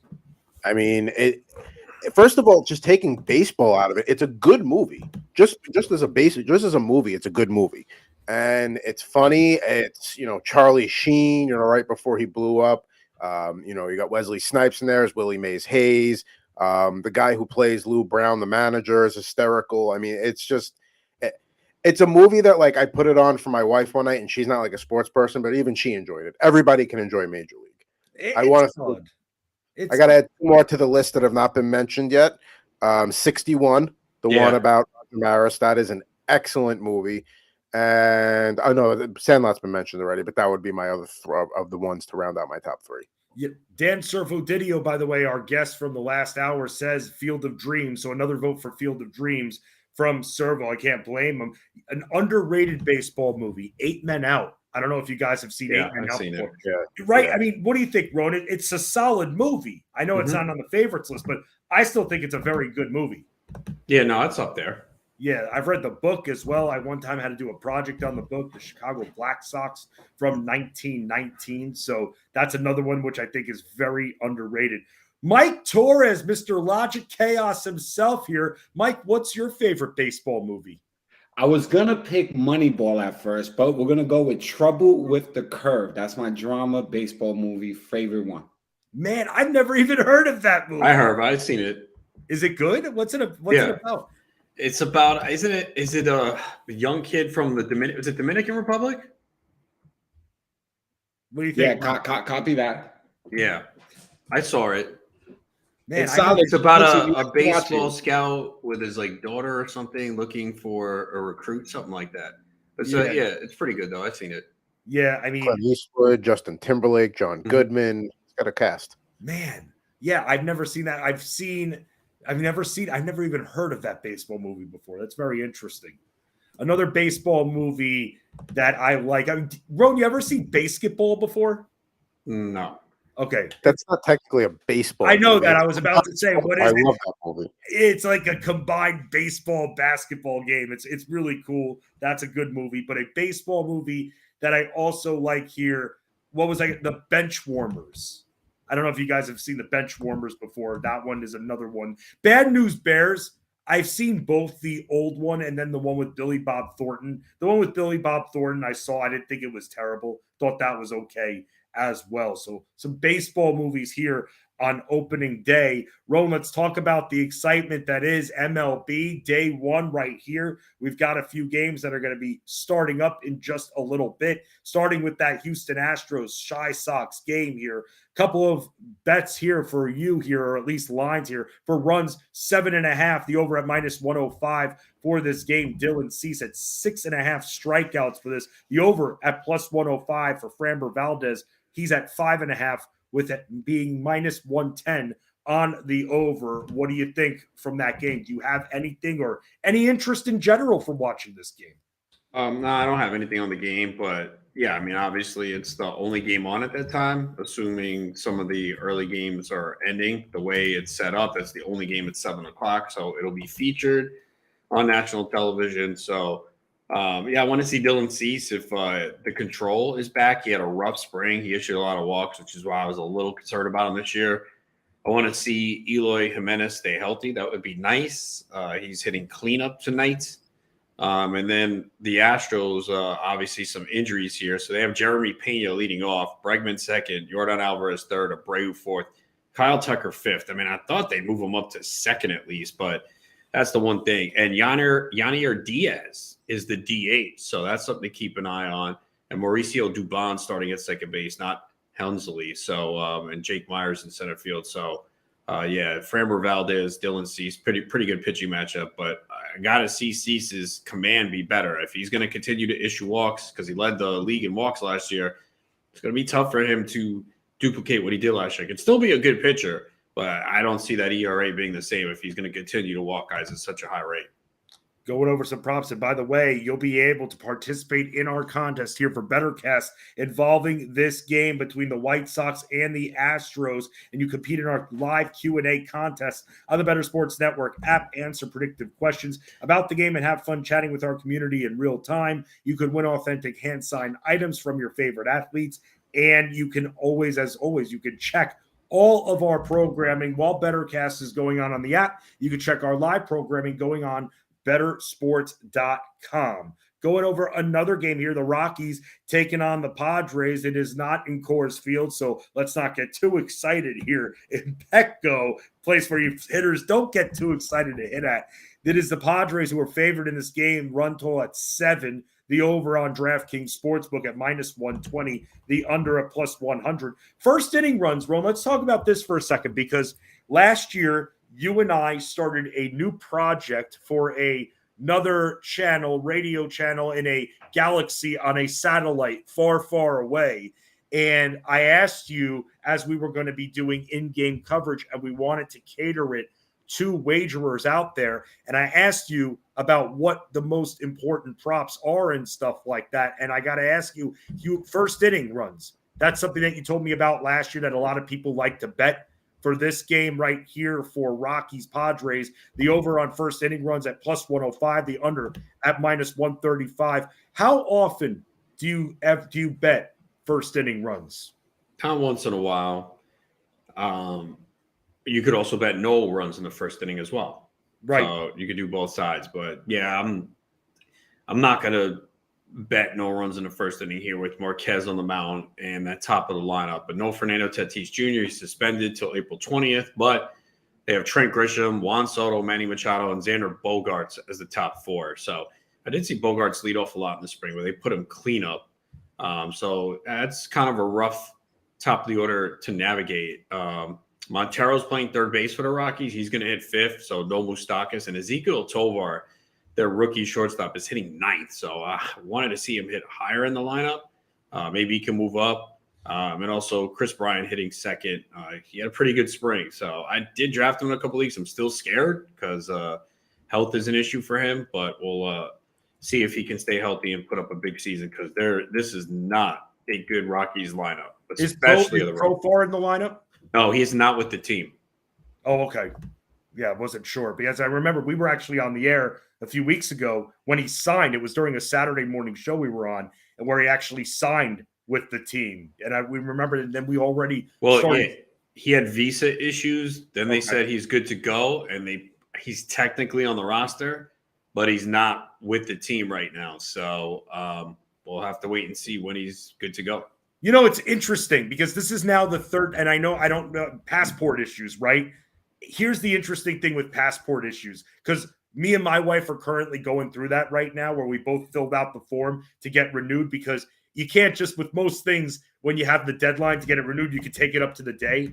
With passports, it's like 3 months out, you need a new passport immediately. Like that is. It depends. It depends where you're traveling because this happened to me because my passport was close to expiration. I was going on a cruise to Bermuda. They said I was actually good up until the date. So as long as I was leaving before the date, it was good. If you're traveling somewhere overseas, it's different because my friend had the issue with Costa Rica, and I don't know if my wife didn't fill out her thing right. I mean, if anything, we filled it out together. I got my new passport. She didn't get hers, and now it could take 6 weeks or so to get back. And we're going in July, so we're kind of on the clock, bro. Trust me, I went away with someone, and they did not have their passport. They had to fly to Seattle the day before and then fly back to Jersey and meet me at the airport in the morning. It was crazy. So, yeah, you always want to make sure you get your passport done as early as possible. Yeah, you can't mess around with that. No, stuff. you cannot. There's nothing you can do. That's the thing. So it's you mentioned, and then somebody else too. I think our friend Ani was supposed to go to Spain or something like that. Our friend Ani Streeter was supposed to go to Spain, but I think that his girlfriends had passport issues and he had to cancel the entire trip right there. So you got to make sure it's not one of those things where you can wait till the last second. It takes 6 freaking weeks. And then if something goes wrong, it takes another 6 freaking weeks. And then guess what? You don't get to go on your vacation that you spend a lot of time planning right here. So you said that with the visa, and we're going through these we have not been on a vacation, my wife and I, an actual vacation since 2016 when we went to Bermuda. I know that you went to the caves in Bermuda as well. The cave tour was awesome, but we want to go to Costa Rica. She's got to get her passport under control here and the situation under control. Still have some time though. Blake Snell at 6.5 for strikeouts. Marquez at 4.5. You like anything on Snell tonight, or are you just hanging out? Yeah, I just think this is a tough first day for pitchers. I don't really want to go with a lot of K props here, especially if they're kind of high, because you don't know how deep they're going to go into games. And it's a good matchup for Snell, but he also tends to walk a lot of guys. So if he starts walking guys early and that pitch count gets high, he might not go deep enough in the game to get to that total. So I'm not messing around there. Shohei Ohtani is at 6.5 strikeouts as the Angels and the A's are getting set to do battle a little bit later tonight here. 7 on the total for that one. First 5 innings runs is another prop that when you and I were talking about props to go over. First 5 innings amount of runs here for this game, 3.5, -110 on the over, -120 for the under. So with Ohtani, do you think that they'll have a limit or a leash for him tonight in this matchup? Can you see him going 6 strong?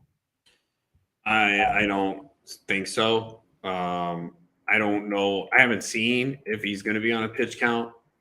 I could see that happening just because I don't think he pitched much here in the spring with the WBC appearance. So, I mean, look, he could easily get there because it's the A's, but it's kind of risky.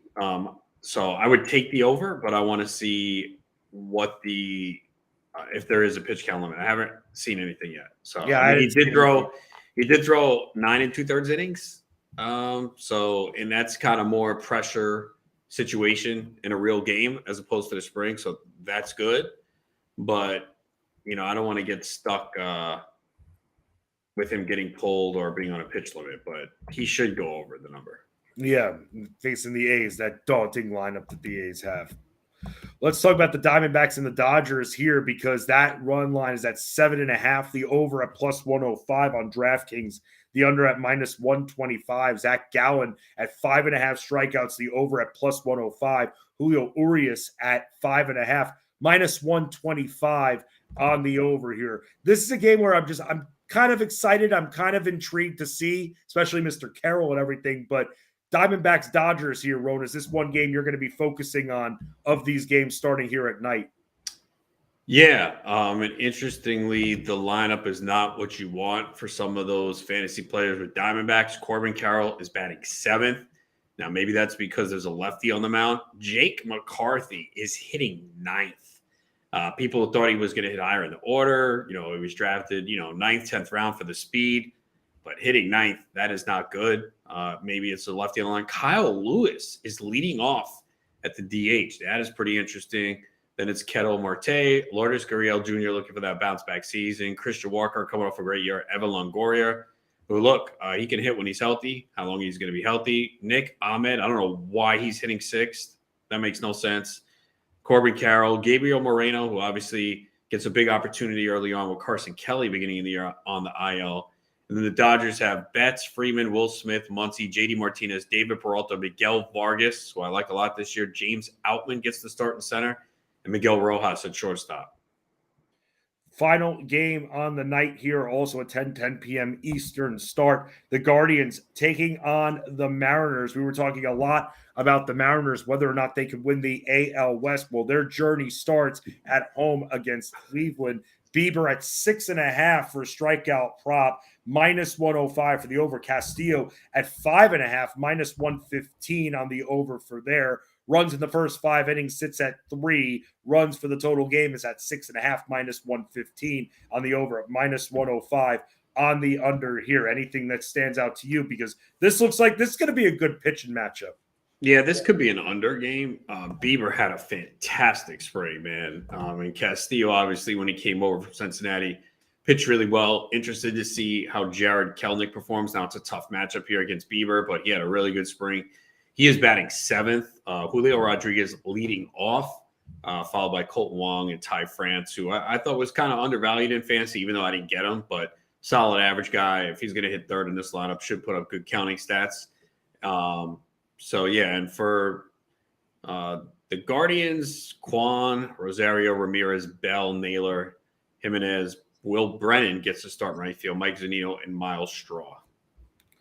That is what's going on with tonight's action. Go to fantasyalarm.com and check out all of our daily content for the night's games as well, just to make sure you're all caught up and ready to roll, because we're going to be talking a lot more baseball here for this show, because it is baseball season, and that is what we do. You can join our fantasy football talk shows tonight starting at 7 p.m. Eastern with the High Stakes Fantasy Football Show, hosted by Eric Balkman, followed by Dynasty Nerds with Garrett Price at 9 p.m. Eastern. From NFL free agency and trades to the NFL draft, plus Dynasty leagues and best ball strategy. Thursday nights are fantasy football nights at bettersports.com. And on YouTube, just search Bettor Sports Network. Catching you up here on the scores with what is going on in the top of the 8th inning. The Mets beating the Marlins 5-3, and it looks like the Mets have 2 on, threatening once again 1 runner in scoring position. More runs. How about this, Ron? More runs being poured on. We have 17 total runs, not even through 6 innings between the Phillies and the Rangers. Crazy. Yeah, the Rangers offense, man, just lighting it up. That, we know Aaron Nola was cruising, and he got lit up in the 4th inning, and then the bullpen. They put in Greg Soto, who they acquired from the Tigers, and he gave up 2 hits and 3 runs. Brogdon gave up 2 more runs. So Yeah, the bats for the Rangers really producing today. The only starter without a hit is Josh Young. He is 0 for 2 with a run and a walk. And Josh Smith, who they did take out of the game for Bubba Thompson. Grossman and Miller with home runs. Marcus Semien with a stolen base. He's 2 for 4 with a run. Corey Seager, who I liked a lot this year, definitely thinks he benefits from the shift more than most players. 1 for 2 with 2 runs and 2 walks. So, yeah, the Rangers, despite a bad outing for Jacob deGrom, allowed 5 runs, 6 hits, and 3 2/3. They are leading 11-6 here in the bottom of the 6th. Adolis Garcia as well, 2 for 3 with a run and 2 RBIs. The Minnesota Twins up on Kansas City 2-0. Pablo Lopez with a very nice game. Gave up a few walks, but 0 earned runs through 5 1/3. 8 strikeouts for Pablo Lopez. Also, need him to get the W. They better hold on. So let's see. They're the 8th of they used Lopez in Hernandez is in right now for the Royals. No, I'm talking about the Twins. Who's going to close? I guess it's going to be Duran. Lopez pitched the 7th, got 2 outs, and Griffin Jacks pitched the 8th. He's a deep name to know that could close this year. I took him in some draft champions leagues in like the late 30s because Duran is a guy I think they want to use in high leverage situations, but I'm assuming they're going to bring him out for the 9th, trying to get the save. Definitely hope he gets it. Yeah, Minnesota, 9 hits on the day, only 2 for Kansas City right there. We'll mention the Mets and the Marlins game. Now 4-4 game we have between the Pirates and the Reds. And for this one, Hunter Green has 8 strikeouts, goes over his strikeout prop, by the way, which was at 7.5. He ends up with 8. Same with Keller. Keller 8, but the difference is Green gave up 3 earned runs, Keller with 4. And what we have going on, the Reds trying to rally, and they do tied up Vossler with a 2 RBI, 2-run triple, scoring Jonathan India, Jake Fraley as well. Steer with that home run that I mentioned before. And it has been Reds since the 4th inning. It's been the Reds scoring the runs. So a 4-4 game in the top of the 7th between these two NL Central foes. A 5-5 game going on in the bottom of the 6th inning between the Blue Jays and the Cardinals. And for this one, Michaelis with 6 Ks, but 5 earned runs. Alek Manoah also 5 earned runs. And Roan, just to prove to you that I listen to you when you talk, one of the things that I feel like that you said over the last week or two is Manoah, not that impressive in spring training. You were saying his velocity was down a bit, right? Yeah, I did not draft him this year. I thought he was overvalued a little bit. Again, good pitcher, but a lot of the underlying metrics show he overachieved last year. Didn't have a real high strikeout rate. And he had a 2.24 ERA, but the xERA was 3.31, which is still good. But people draft like, oh, this guy's in the low 2s, and don't see that happening this year. So, it's one start, and we've seen a lot of pitchers have bad starts today, but I thought Manoah was overvalued for where he was being drafted. Tyler O'Neill homered today. I like him a lot. I got him in a few leagues. I think people forgot last year that he had 14 homers and 15 steals. Now, obviously, the batting average went down compared to what it was in recent seasons, but he was also playing injured. And I think maybe early on people were concerned about playing time because the Cardinals have a logjam there in the outfield. But I don't think O'Neill maybe 2 years ago was a ceiling at 286, 34 homers, 15 steals. The power is absolutely legit. So you got 14 homers, 14 steals in 96 games last year. Yeah, it was 228 batting average. I think he's somewhere in between 228 and 286. It's a good team. I really like Tyler O'Neill this year. For the Jays, 2 RBIs each for Dalton Varsho and Alejandro Kirk, 1 for Bo Bichette for the day for Toronto. 5-5 right now will keep you up to date. Earlier today, for those catching up, Yankees 5 and the Giants 0. Baltimore wins 10-9. They barely hang on. Bautista nearly coughed that one up. Trivia question for you. Yes, sir. Who has the highest winning percentage in baseball history on opening day? Gonna have to go with the Yankees. No, it's the Mets. Really? Yep. Interesting. By the way, to closer watch for the Mets, because they did announce that they are not naming a closer, although Buck Showalter did say David Robertson probably would get the majority of the saves. But he mentioned Brooks Raley and Ottavino in the mix as well, and Drew Smith. Drew Smith pitched the 7th.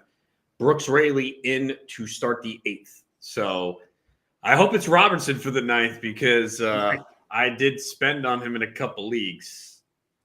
We'll have to see. I mean, you don't think they'll I mean, I guess we have to see how he performs, and that'll determine if the Mets make a trade by the deadline. They'll make a trade, probably regardless. I think they'll give Robinson first crack, but it might not be immediately, but by the trade deadline, I think they'll make a trade. The Rays shut out the Tigers 4-0, and the Cubs shut out the Brewers 4-0 as well. Let's go to the ice here and freeze a little bit and talk some hockey. Good amount of games on tonight's slate after yesterday's. I believe it was just 2 or 3 games, and that's it. So let's talk with our guy, our producer, Adam Bernard. Gave me a winning hockey bet the other night for the Dallas Stars. Let's see what AB has cooking when the playbook returns here on BSN. It's time to play ball. Major League Baseball opening day. Join the celebration on Bettor Sports Network. Moose and Keith. Weekdays at 10 a.m. Eastern. The word genius is there. Bob Glover, it describes him. Bob, so when's the last time that Twitter defeated you? Because I've been defeated by Twitter today. I'll tell you how Twitter defeated me one time. I had the mistaken impression that the year that Troy Polamalu won the Defensive Player of the Year, it looked like it was going to go to Clay Matthews Jr. And I tweeted it. And there was a guy on the media bus. He was like, oh, yeah, he's got it, a guy I trust. I won't tell you who it was, but his initials are Mike Garafalo. So I went with it, got a DM from Rich Eisen, NFL Network. He goes, you sure about that? I go, oh, man. Oh, I just got this wave because like accuracy to me is really important. Yeah. So I'm literally on the media bus. We're just getting back from media day. We are slipping and sliding in Dallas. It's snowing. I get off the bus. I open my laptop. I am hunched over, and I just literally people are passing me. Bob, what's wrong? And it was Polamalu, and Adam Schefter had retweeted me. Trey Wingo had retweeted me. I'm like, I'm dead. So when it's Polamalu, then how do you handle that? Like, what was the subsequent tweet I think afterwards? I said, got some bad Twitter info. I didn't put Garafalo's name on there. I had to 10 years later, you can out him. I like that. Yeah. You know, he wouldn't mind that. He knows the stories. Yeah. He actually said to me, hey, Bob, I think you might have jumped the gun on that. I was like, oh, crap. There we go. Campus to Canton on the Bettor Sports Network. Would Dion bench Shedeur? I don't think he would. Like, how bad would it have to be? Because we've seen horrendous quarterback play from this Colorado team for the last, 4 years, 5 years? JT Shroud, Brandon Lewis, just terrible quarterback play. Like, they were 131st, which is dead last in pass EPA per play. Obviously, it will be better, but how bad does it have to be for him to bench his own son? Like, I'm not sure he will ever either, like, especially with the attitude that he came in with. If they don't get Rashada, who do they bench him for this year anyway? I don't know that there's another answer on that roster that you go to. They don't really have a guy behind him. So I don't even know if we would know the answer to that until the next year, assuming that, he doesn't declare for the draft, he returns, they bring somebody else that's competent and behind him. If they're going to do this the Lincoln Riley way, next year would be the class to bring somebody in. Shedeur Sanders is going to be a third-year player. So he's going to play 2023. I don't think he's declaring for the 2024 NFL draft. So he's going to play in 2024 and then declare for the 2025 NFL draft. And let's remember this. He hasn't had a full recruiting cycle at Colorado. He will have that next recruiting cycle. So maybe he could get one of these class of 2024 quarterbacks there to come to Colorado. However you're invested in sports, from betting to fantasy, collectibles, and more, join our community on Bettor Sports Network.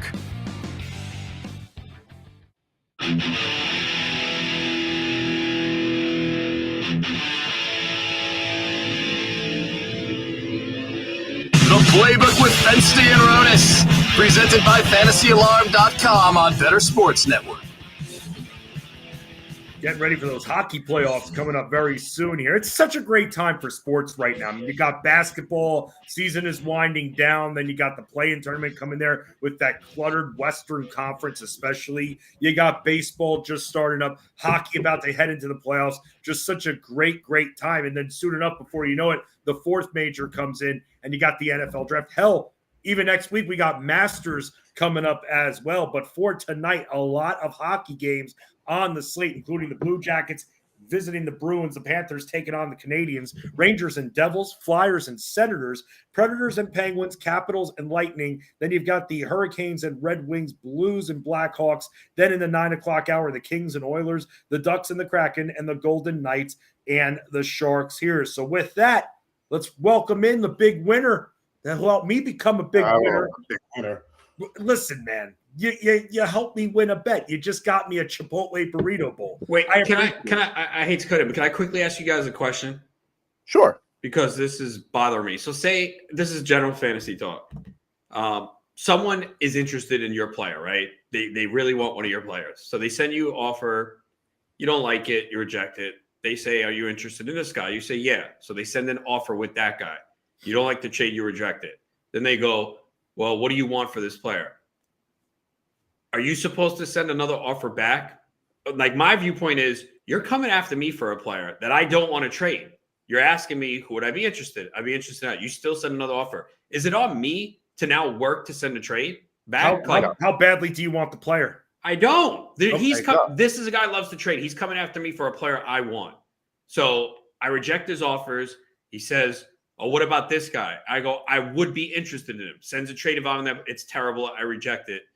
Like, to me, I'm not the one looking to make a trade here. You want one of my guys. So why am I going to spend the time sending an offer back? I'm not interested in making a deal. What are you guys' thoughts on that?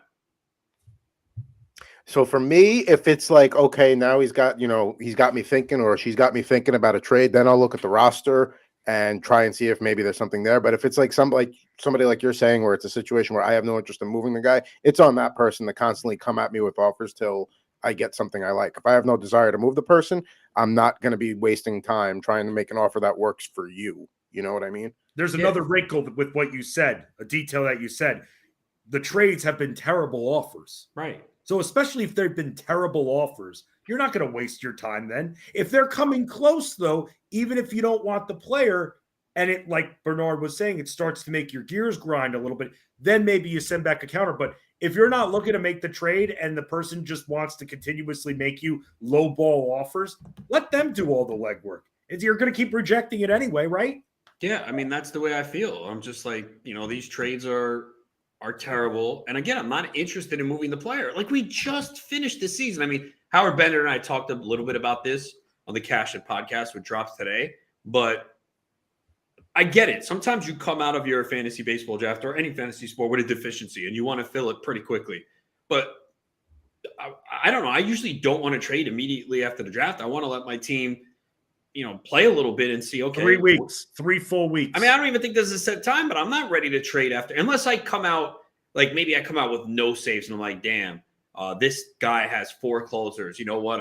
He can afford to give one up. I want one. Okay. But generally, I'm just going to let it go and use the waiver wire. Like, I'm on the waiver wire, it's different. I think, first week of the season, second week, be aggressive, man, because if you do spend someone on a player, they can help you for 6 months, as opposed especially to those relief pitchers. Yeah, as opposed to a guy and you pick up in July, and it's a good pickup, help you 3 months, but you can get someone early in the year, that helps you all year, kind of like Taylor Ward last year. Spend the money. You may not make it to July. Right.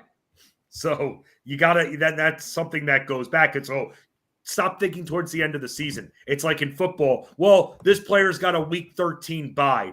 You might not make it to week 9. You got to go week by week, and your team will have enough depth, hopefully, to make up for that. So to answer your question, Bernard and I on the same page here. Yeah, don't waste your time. Let them keep coming to you with lousy low ball offers so they waste the time, and that's about it. Not even worth it there. But you know what is worth it? Another winning bet, AB. A lot of games to choose from, my man. Where are you heading when it comes to betting for hockey? I got some hockey picks, but I also have a bonus edition of Pissed that won't take very long. But let's get to brass tacks first. So there's 3 picks I like tonight. Let's start out west. I know Vegas burned me on the money line Tuesday against Edmonton, but they are minus -1.5 at plus 135 on BetMGM. The Sharks have not won back-to-back games since the 2 games that bookended All-Star Weekend at the end of January and early February. They took advantage of a free-falling Winnipeg Jets team the other night. So, I mean, their offense has gone almost as MIA as Fenste's hair over the last month. Whoa, nice. Look at that. I had to get that one in. I wrote true. that down. It's true. It's damn true. It is damn true. The Winnipeg Jets offense is Fenste's head. This is as good as a bounce back spot you're going to find for the Golden Knights coming off the loss the other night, especially considering this is Vegas's last chance to get 2 easy points before a 7-game grind to close the season. So Vegas on the puck line plus 135. Speaking of 7-game grinds, the Hurricanes are emerging from one where they only won 3 of those, but that stretch included Toronto, the Rangers, Toronto and the Rangers twice each, plus Boston, Tampa, and a Flyers team who's still fighting it out each night. So now they're stepping way down in fight class. They're going to get a 2-game road trip with Detroit and Montreal. After the stretch they just went through, this should be an easy victory for them. The Wings had lost 5 of 6 before a back-and-forth game against Pittsburgh on Tuesday. And Detroit has been playing teams that have been in the middle or bottom of the pack, so they're going up a couple of weight classes tonight. So I think Carolina covers on those on that puck line. So there's 2 puck lines for you. 2 puck, man. I'm trying to which one I'm going to decide to bet on right now. AB, my 1 seed, and I listened to both of your explanations. I'm going with the Vegas Golden Knights puck line so far between the 2. The Sharks are terrible. The only thing that's left for the Sharks right now is can Erik Karlsson win the Norris Trophy for best defenseman. That's literally the only thing the Sharks are still playing for at this point. And they would like to, get the top overall pick. So anything else that you like on this slate at all? 1 total I like, Blues Blackhawks over 6.5. It's at even money in a couple of spots. They've gone over in their last 4 games. They're averaging 5.5 goals per game during that stretch, and they're almost giving up as many as that. They're giving up almost as many in their own end, 4.5. Chicago has surrendered 3 or more in 16 of their last 18. You could look at the Blues minus a puck and a half at plus 170, but it is a rivalry game. Neither team's going to the playoffs, so you never know if Chicago's going to show up. But I think the over is the safer play at 6.5 tonight. Rangers Devils. What do we see there tonight? I knew we would ask about that, and I have something to consider there. Everything is telling me to play the over at 6.5 at even money. Both teams are offensive juggernauts. Devils ranked 5th in goals per game. Rangers are 12th. Devils 4 shots per game. Rangers, above the average. Rangers have scored 10 in their last 2 games. It's pretty much a foregone conclusion. These 2 are going to meet in the first round of the playoffs. It's too early to say tonight's going to determine home ice because there's like 8 games left for each of them. This is a game where everything is screaming over, but I would not be surprised to see it go under because these teams are probably going to buckle down a little bit and try and, send a tone or send a message before the playoffs soon. So like a 4-2 final wouldn't surprise me, but I still lean over. Not looking at the over at all, AB, for the Senators and the Flyers. I know the Flyers, they don't score a lot of goals, but they let up a good amount of goals here. And we know that the Senators, if you look over the last month, they've been scoring a lot of goals. Any love for that? It's juiced up a little bit at minus 130, but that's one that stood out to me. I mean, you could look at that. What I worry about there is you've got 2 teams that aren't going to the playoffs, but they're both still playing hard every night. And so what that can result in is more of a lower scoring game, or the game could also get out of hand because, again, both teams have a little bit of edge there. So you could look at that. I like it. I don't love it. Adam Bernard, he's the man. He's our producer, the resource. That's why we call him the resource, because he's the resource to a lot of definite pertinent information and betting when it comes to hockey, especially. 11-7, Rangers lead the Phillies here in the bottom of the 7th. Top 9, Mets lead the Marlins. Mets threatening once again, though. I think Pete Alonso is at the plate. And I think he did strike. He struck out. I think I saw. I think it's Robertson coming in. I believe that was him. That did not look like Ottavino. So we'll find out here. It's 5-3 first save opportunity of the year without Edwin Diaz. The Twins did hold on and win 2-0. So Pablo Lopez gets the win. Duran gets the save. There were some people thinking he might not get all the save opportunities. He kind of was drafted as a closer, though. Clean 9th inning for him. So that's a good sign there. If you drafted him, is Jorge Lopez got the last 2 outs of the 7, and then Griffin Jackson the 8th. So Royals offense very, very quiet here. Just 2 hits. Salvador Perez had 1, and Kyle Isbell with the other. Bobby Witt did lead off. He went 0-for-2 with 2 walks. The tie is broken between the Jays and the Cardinals in the top of the 7th, but in the bottom of the 6th, Paul Goldschmidt, an RBI single for him, puts the Cardinals up 6-5 against the Jays here. Like I said, we are in the 7th inning and only 3 strikeouts, 5 earned runs for Alek Manoah. Michaelis, though, with 6 strikeouts, but 5 earned runs for him. Let's talk a little NBA because I have a prop that I put in, and I'm wondering why this is so low. If this does not go over tonight, I will be shocked. What player am I talking about? Find out in the playbook. BSN. Whether you collect sports memorabilia, fantasy championships, or winning bet slips, talk about it on Bettor Sports Network. Moose and Keith, weekdays at 10 a.m. Eastern on Bettor Sports Network.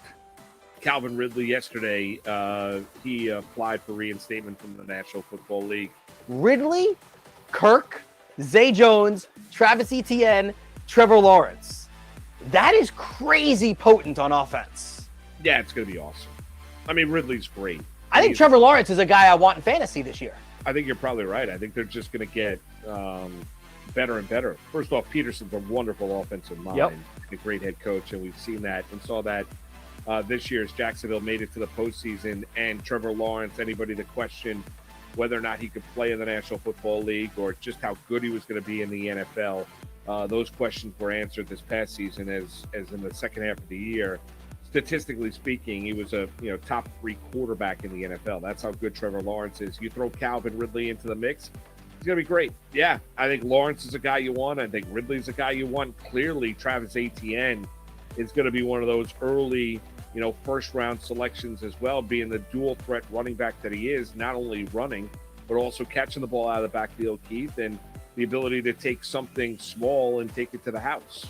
Take a 5-yard dump pass, make a guy miss in the open field, and he's gone. I mean, you saw that with Travis Etienne this past season for Jacksonville. Yeah, sky's the limit. I mean, I think you're going to go from a team in the year span where you wanted no part of the Jacksonville Jaguars when you're looking at fantasy football to where you want as many Jaguars as you possibly can, because they're going to be really, really productive. And let's see if they get their tight end back as well, who had Evan Ingram was great. And Evan Ingram, who was great this past season. Yeah. I mean, if they keep that whole core together, their offense is going to be one of the best in football. Like, I legitimately think that they could be one of the best offenses in football. Zay Jones, Evan Ingram, Christian Kirk, then you throw Ridley, Travis Etienne, Trevor Lawrence, a good offensive line, and you've got Doug Peterson being creative calling. Right.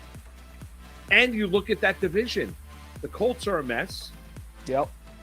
Titans look like they're on the downslide. Titans are on the downslide, right? That window is clearly closed. And then you got the Houston Texans. Years away from relevancy. Yeah. I mean, Jacksonville could win 11 games next year. Moose and Keith, weekdays at 10 a.m. Eastern on Bettor Sports Network.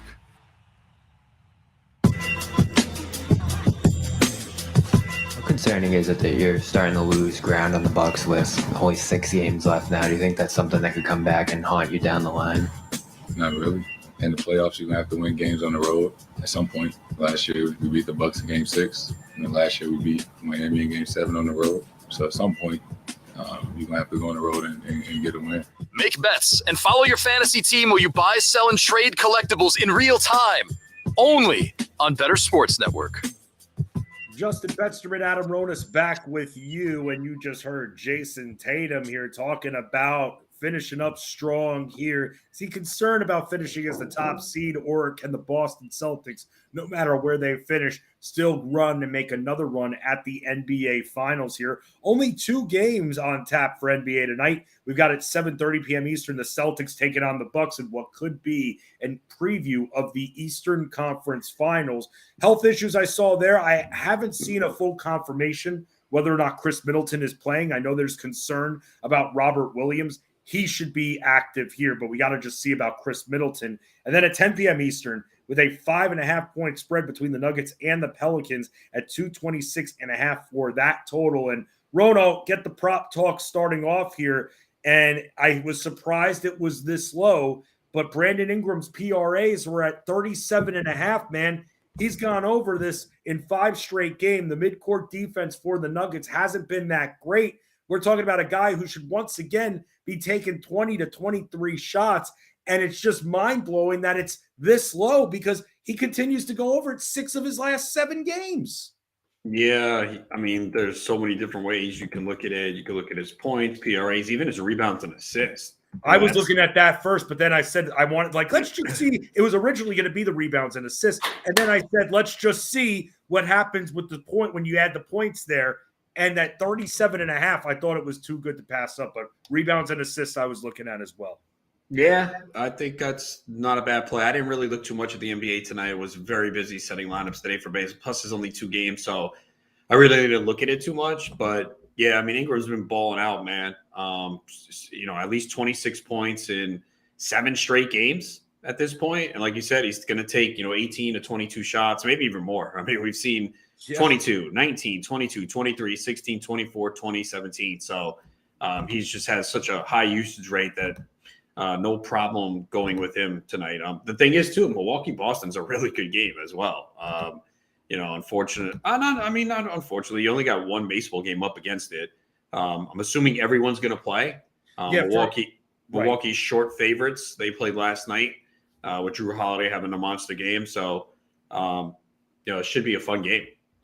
You're not, and I know that you said you didn't really do too much for the 2-game slate. Thought about it with Jaylen Brown tonight. I thought about it. I was looking at his. Yeah, I mean, you can't go wrong with him. I mean, look, he's burned me a lot lately. Yeah. I needed him to score 20 the other day to hit a plus 625 parlay, and he scored 18. But most of the time, again, this is a high total. Spread is close. If you go look at what Jaylen Brown has done lately, that points assist prop is something that he's hit consistently. And again, if this game is going to be competitive, they're going to need him to do a lot. As David Robertson converts the save, 1, 2, 3 inning, and he struck out the first 2 batters. So nice start for David Robertson. I picked him up in Fab for 168 TGFBI. I drafted him in the NFBC main event. Did I get him anywhere else? I don't remember. But yeah, so nice start for David Robertson. And good job by the Mets bullpen today. 3 scoreless innings, Drew Smith, Brooks Raley, and David Robertson. Life without Edwin Diaz. Although then they showed a stat that I was like, the Mets were 89-0 after leading 8 innings last year. And that was really a lot of Diaz. That was.